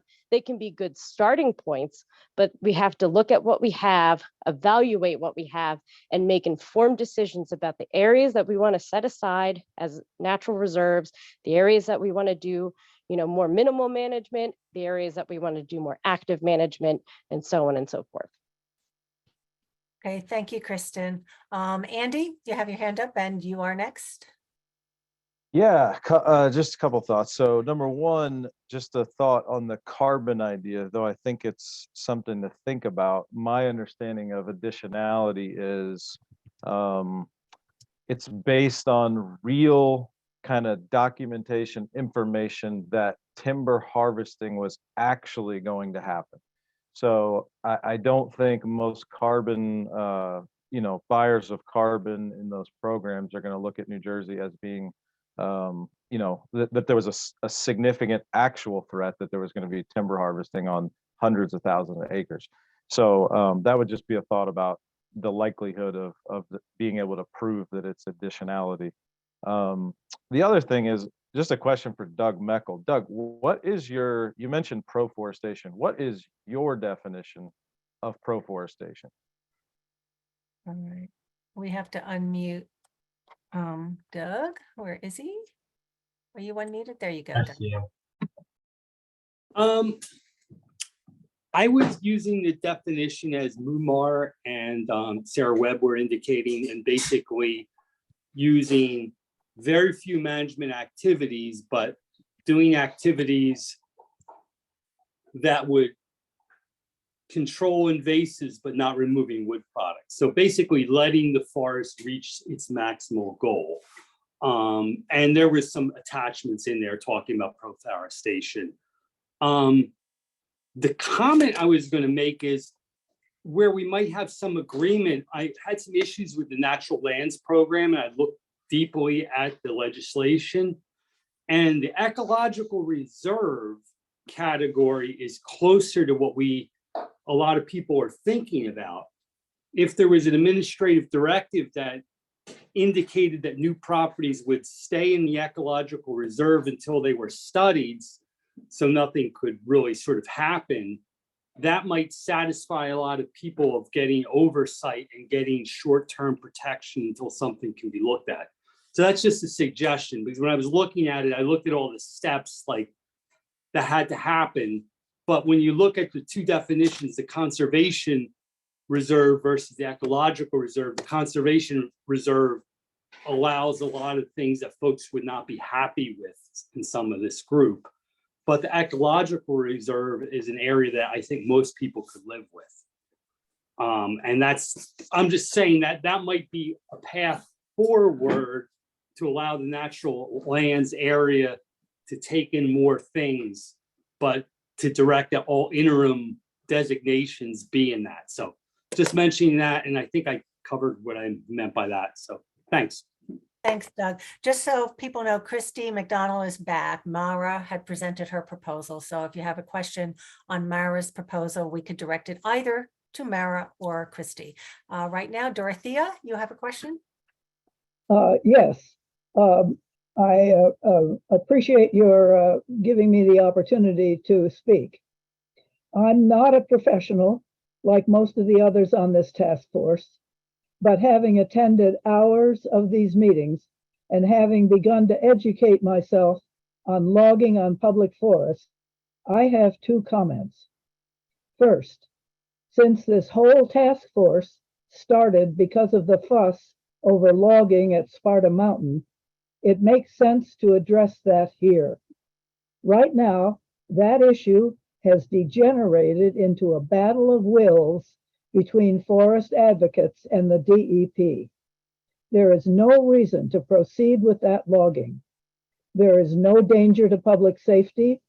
I don't think there is much in the way of ash trees or hemlocks, and there is no scientific basis for clear cutting 12 acres of forest in the middle of a large, otherwise left alone habitat. I say the DEP should act like a grown-up, pause the logging there, and wait until some reasonable rules can be implemented. Dorothy, I'm going to direct you to talk about the Issue proposals of from logging. today. I'm sorry. Oh, the proposals from today is what we're talking about. Did you, Dorothea, you unmuted yourself. You muted yourself. Dorothea, we can't hear you. Dorothea, you muted yourself and we cannot hear you. And I am asking to keep your, oh my gosh, what do I do? She muted her. Dorothea, you're muted. I think you should move on, Eileen. Okay, we'll come back. We will come back because she had 2 points. She was making one. Joe, I guess we're going to go with you. I'm gonna reach Dorothea in the chat. Okay, but Joe Thanks. if you could go.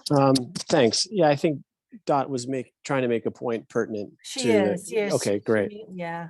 My question clarifying to, I think this is probably relevant to, the question is about unintended consequences. It's a general question, but it could apply to everybody who presented today. What if the intention is by some of the speakers to designate certain areas with sort of a more, more stringent conservation goals, maybe a higher level of protection. My question is, what do you think, could there be unintended consequences for those other areas that don't receive that level of designation? Could, in sort of, even though the laws wouldn't be changing about those other areas that don't receive that, call it higher level or more specified level of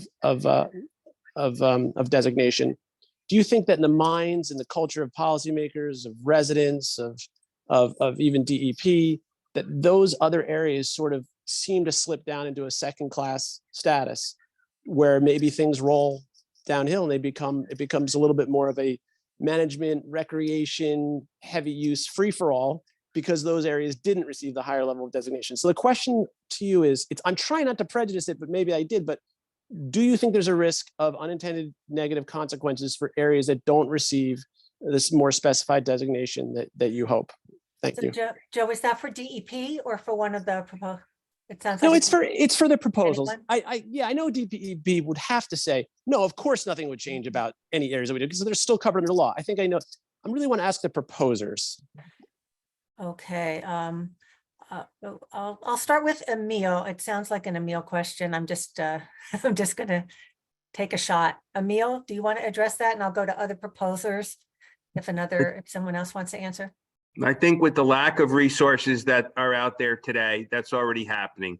In some places, way worse than others. Significant natural areas that are, the Batstone natural area that Bob highlighted is being ruined by off-road vehicles and the inability to enforce and the lack of will to enforce in some instances. We still are doing projects all over New Jersey and proposing projects based on the current database and not, detailed surveys to make sure that there's unintended consequences aren't happening, because it's really expensive to do detailed flora and fauna surveys. The Natural Lands Trust got natural resource damage money, a huge amount of money, and did a bunch of surveys on some of their properties. This is the Natural Lands Trust that Bob spoke about briefly. But they're very expensive, and so we don't do them. We don't do boots on the ground. I find myself agreeing with Kristen, that everything is nuanced, and we can't just look at aerial photographs and maps. We can only use them as a starting point. I think Mike Van Cleef said that too. We have to use all those maps and everything as a starting point to try to make some course decisions, and then we have to go further with boots on the ground and do the analysis and make sure that there aren't any unintended consequences. Those are already happening. The unintended consequences are everywhere. Okay, People I'm going to are just interrupt now because you rampaging answered through our and- public lands. Yeah, and we have we still have a lot of hands up, and we're going to take So questions. that's it. I'm done. Yeah, thank you. Until 6, I was going to go to another proposer, but I think you answered Joe's question. Joe, would you say? I want to get to as many questions as possible, and I want to get back to Dorothea if she is still on the line. Dorothea, I just would like you to stay on point. We're asking questions and making comments on the proposals that we just heard. Are you able to unmute? Yes, thank you. Okay. I think I said everything I needed to say. It may not have been quite what I was supposed to do during this time period, but after having listened to hours and hours and hours of testimony, I felt I probably deserved a couple of minutes to say what was on my mind. Thank you very much for listening. Okay, thank you. Thank you, Dorothea. Okay, Sharon Wander. Yes, I really don't think the natural areas system is the vehicle for the kind of forest preservation that we need, the way Bob described it, and thank you for that very detailed description. It just seems way too cumbersome a process It almost seems like it was designed to retard the acquisition of sensitive lands. In this day and age, if we are trying to preserve our forest as carbon reserves, which that should be the primary goal here, this process is not fast enough. And I'm sorry to say it again, but given what's happening on Sparta Mountain, we are losing our forests to quote ecological management at way too fast a rate. And we need a more streamlined system to get forests, however we designate them, whatever qualities we decide make them worthy of being reserves, a much more streamlined process to get them into a state protected system than the current natural area system. And I will stop there. Thank you. Okay, thank you, Sharon. Ken Dolsky, you're up next. Yeah, thanks. So I think I agree with Bob and with Mike Van Cleef on one thing. And that is that we need to identify what the objective is for our forests before we decide what tools we're going to use. And you know, but I continue to harp on the fact that our New Jersey forests need to dramatically increase their carbon sequestration.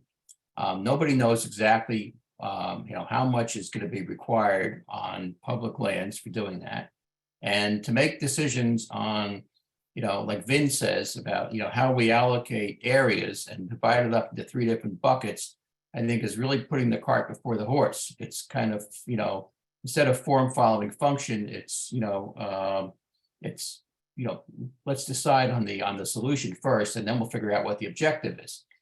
And so we really need to take a step back. We need to get the DEP to tell us what kind of carbon sequestration targets we are looking at, and then proceed from there to figure out how we're going to achieve that with our forests.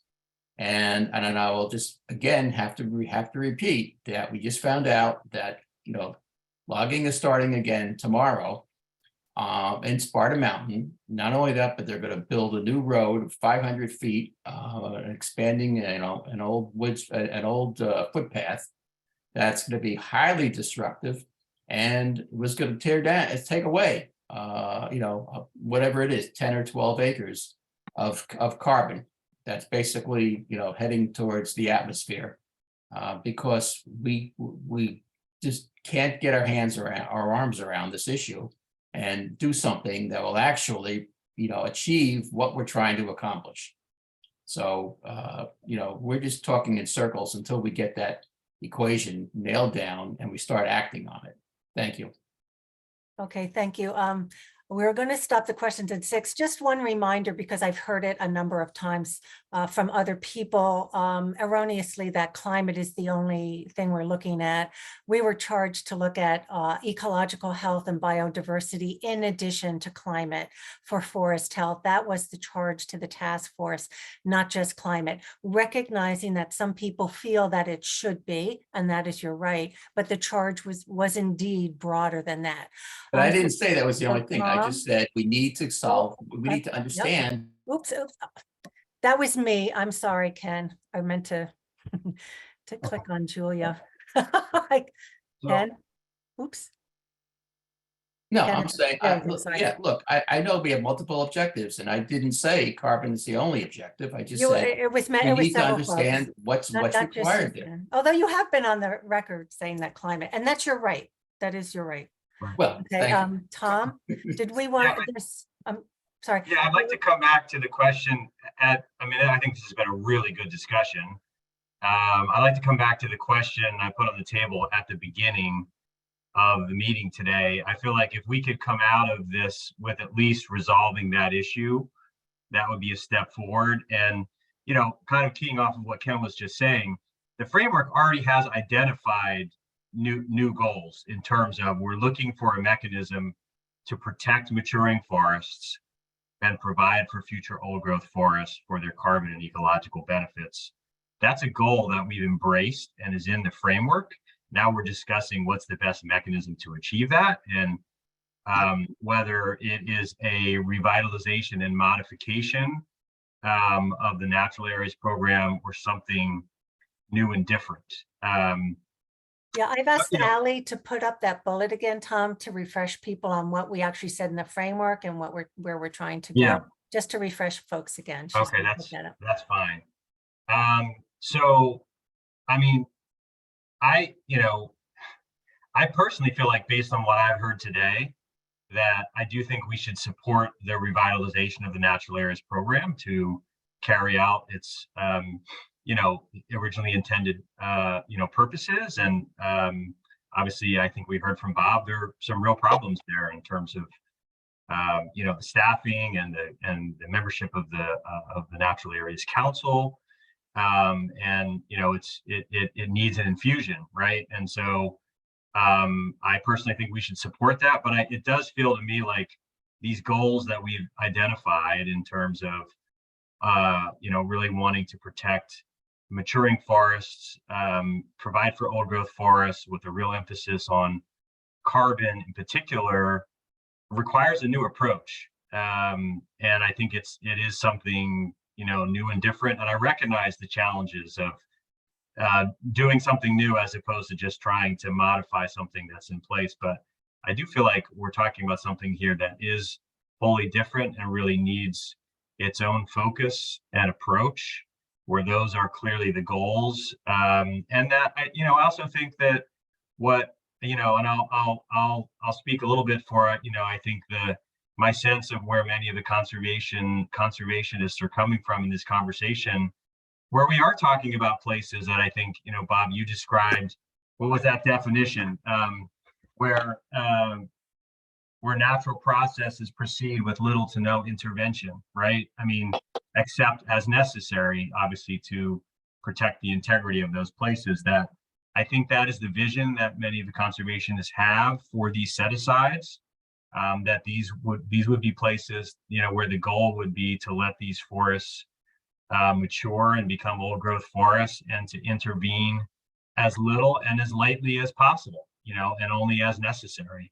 And I think that's very different from from my understanding of the Natural Areas Program as it was described today. So that would be my sense, is that, we would go in that direction to both support the revitalization of the Natural Areas Program, but then to call for the establishment of ecological reserves, for those purposes and with those approaches, as I just described, because, I think that's based on the proposals we've heard today. I think that's what a lot of people are really driving at and looking to see.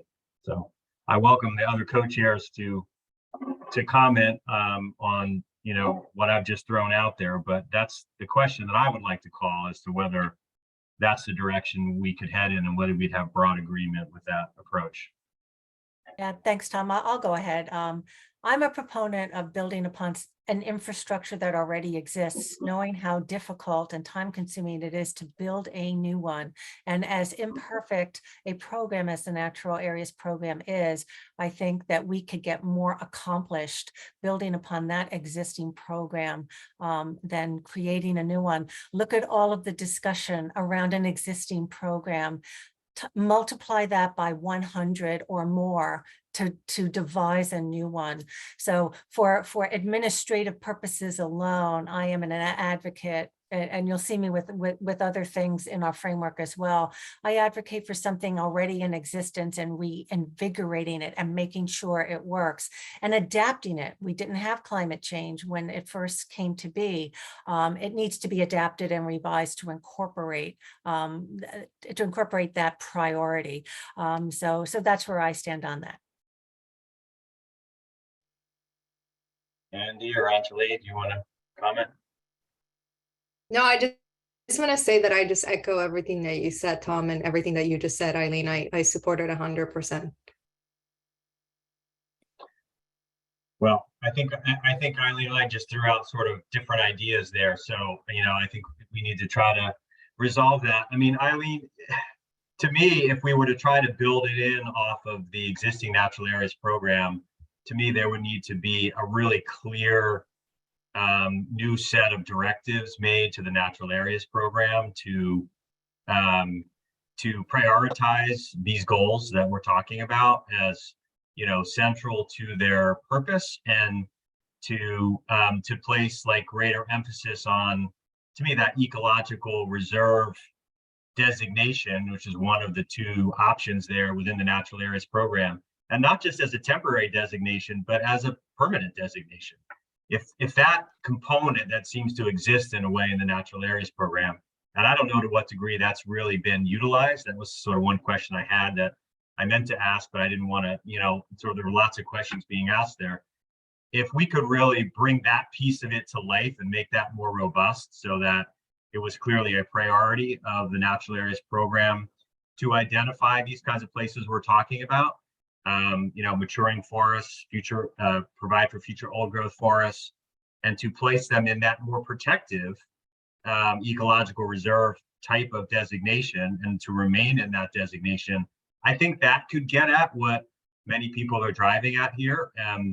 If that piece of the natural areas program could become more robust and be adapted to address, these goals, I think that could work. So I could get on board with that approach if we can really make that a meaningful, strong, component to revitalized, expanded, robust natural areas program. Well, can I say something, Tom? So I think the Bob's explanation and what he shared about the natural areas program and the way they, designate stuff makes a lot of sense. It's all about the objective. So Bob was, I think did a wonderful job explaining that, we talked about commercial timber harvesting is not allowed on a natural area, but a certain type of activity is permitted so long as it's helping to achieve the objective. It's all about the objective. Yeah. So what's the objective for that area? If that objective is to sequester carbon, store carbon, old growth, et cetera, then the activities are going to look very different than they are if we're managing for wildlife habitat or something such as that. So I don't see any issue with it. It's all about the objective for that particular part of, that block of land, whatever that looks like. That to me would be easy, like way easier than creating a whole nother, you know what I'm saying, if that makes sense. Yeah. I just want to add, but sorry, Tom, the ecological reserve, which by the way, or ecological plans, we do mention in the framework already, right? We have that terminology. And there is that terminology in the natural area. So I think it's just, I was going to say it's just as simple, but we all know it's not simple, but it's just adding more layers of details as to what we mean by an ecological reserve with that objective of, pushing for more old growth and sequestering carbon, which is what Eileen was alluding with before we didn't have that climate change aspect. So now let's add those details in. So I think we all agree. I think we're all saying the same thing. No? I'm less concerned. I guess I'm less concerned about the mechanism. I'm more concerned about really being clear about what we're talking about here, which is something new and different, right? We're not just talking about taking the existing natural areas program and kind of bringing it back to life. I think what we're talking about here is whether we get there through the natural areas program or a new approach is really recognizing that we want to identify a set of areas which are not the types of areas that would typically emerge out of the natural areas program, as I understand it, right? Which is really about, these larger intact forests that, by and large can be managed to let them continue to mature and become old growth and sequester lots of carbon. And I think become incredible destinations, right? Like, let people come to New Jersey for old growth forests, right? That's going to be an incredible draw and attraction as well for, recreational and, and ecotourism and so forth. That's not something that is a program of the state right now. It's really not, there's nothing that exists now to identify and set aside, large blocks of forest to allow them to mature and become old growth for carbon and other benefits. And I think that's what we're talking about here. And if we can get there through the natural areas program, great. But to me, that the key here is recognizing that we are talking about something new and different with a different set of management priorities, and with, you know, a very light touch in terms of the management approach within these areas, right? To me, that's the key. And if we can get there through an expansion of the natural areas program, then great. But I'd like to make sure that we're all on the same page in terms of like sort of the end goal that we're driving at here. Yeah, so it is, it's almost 6:15. So I'm looking at my co-chair, Tom. So some people still have their hands up. If there's time, we four co-chairs have reflected on where we're thinking based on these proposals. Where do you want to do, Tom? Well, is there a way to, get a sense from people whether the kinds of the approach here that I think the four of us are talking about, and I think it sounds like we can probably get the four of us on the same page here in terms of some clarification to the language, right? Which it sounds like we're inclined to accomplish that through the natural areas program rather than creating a separate program with some clear language about providing a clear directive for an additional set of priorities, right? And management approaches to achieve those priorities within the natural areas program. I think that's where the four of us, it sounds like we're heading, and it would be great to get the temperature of the group in some way as to whether that's an approach that we've got broad agreement on. Well, do So you we want can to do that. We could do a quick poll, or we do could a quick just do poll. hands, whatever.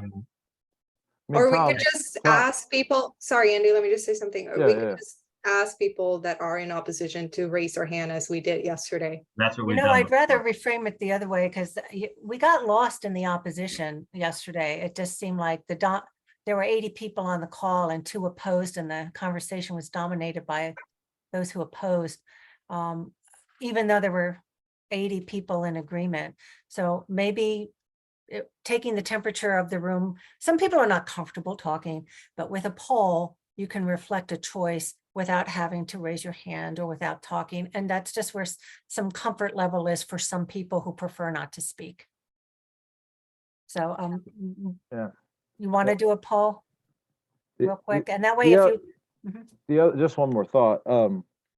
We're really not talking about anything different than what we described in our framework, correct? well, we had both options on the table in the framework. We said the natural areas program. Well, do we or- have to be so specific in our framework, like, hey, reinvent the wheel, or you've got to do it through the natural heritage, the natural I heritage? think we have to resolve that. I think that's too big of a choice to say, Okay. it could be this or it could be that. I feel like we either need to say, we believe that, this can be accomplished through a revitalization and, and real expansion, right? And some new directives to the natural areas program to identify, and again, this is going to be tied into the planning process that's in the framework as well. But to It'll be a stronger, identify recommendation if we. So pick then the one or question, the other. then the question is really, are you on board with utilizing what we have or reinventing the wheel? That's really the question you're Well, asking. not reinventing the wheel, Andy. A Well, different kind of a or adding program. something, Yeah, new. so- Yeah. So it's either, But that's a good way to frame it. Either, again, we already have agreed on the goals. Our goal is to protect maturing forests, provide for future old growth forests for carbon and other benefits. The question is, should we pursue that goal through an expansion of the natural areas program or through a new distinct program? So we could at least present that choice and let people weigh in on that and do that. All right, let's do I that. think that makes sense. All right, so what? So You doing a before I real launch poll the on that? poll, Oh, you're it doing a says poll, okay. the poll says agree and disagree. So do you agree with, how about if using the natural areas, the existing program as the mechanism to designate those? Does that sound? Does Can that we just make reflect it like existing program or new program and then let people choose, or does it have to be a yes or no? Oh, well, I already have a yes or no. I can change it. Take a minute. Let me create a new poll.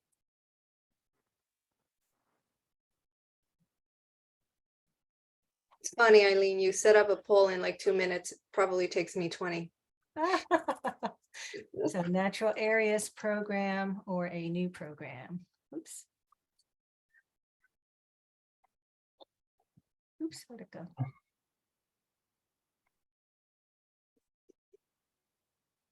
So Bob, this is like more work for you or less work for you? That's kind of what we're asking, I guess. That's the question. Work. It's probably gonna be more work no matter what. Launch, here we go. So the poll says, do this either using the natural areas program, the existing program, or developing a new program in order to do these new designations.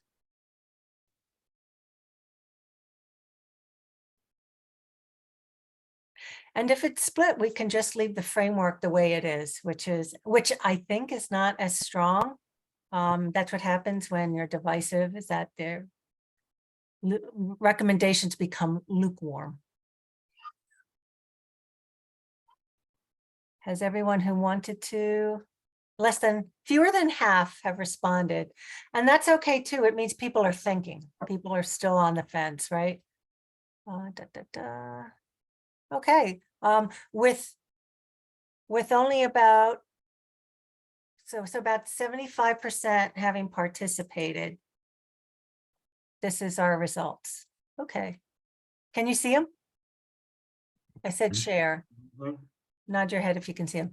So not everyone participated, only 75% did. And of those, just over half support using the existing natural areas program. Again, not everyone is on the meeting. It just means we have more discussion as co-chairs on the issue. And then there's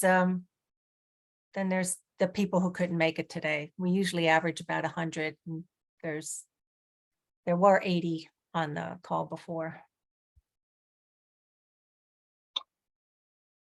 All right, well, I think there's a lot to chew on here, even if we don't have as much clarity as we might like to have at this moment. I do feel like this has been a pretty good and I'll throw out conversation. again that our framework is fine. I mean, we were fine with it saying, as it says right now, either use the existing program or develop a new one. And that is a very lukewarm recommendation. So we can either leave it the way it is. We've had 3 versions of the framework, and this is where we landed, and I guess it's fine. But the more we were talking about really affecting change, really making something happen, the stronger that recommendation could be, the more likely it will work. I think doing one or the other would be a stronger recommendation. So it's something for us to think about. Okay, well, I think we've probably gone about as far as we can go For today, yeah. for today. And we will continue to mull this over, have further conversations. And if you haven't done the survey, please do. I think if you need a little bit more time, I think the deadline right now is the 18th. But if you need the weekend to fill it out, we can extend that deadline. But please do fill out the survey.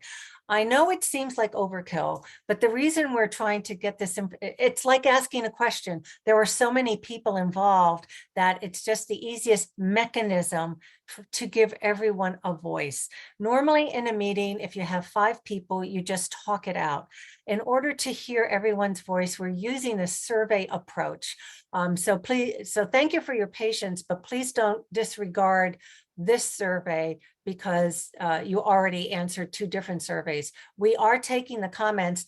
Understand that sometimes there are contradictory comments that we receive, and we're trying to accommodate contradictory statements the best that we can. So every version of that survey that you see reflects a compromised position between conflicting interests. So please do complete that survey. Please continue to send us your comments because it's important. Even if you sent them before, send them again.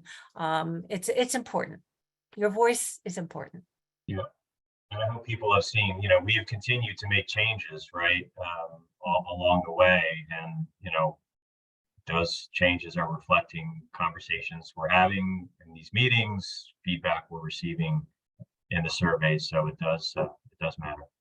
Yep.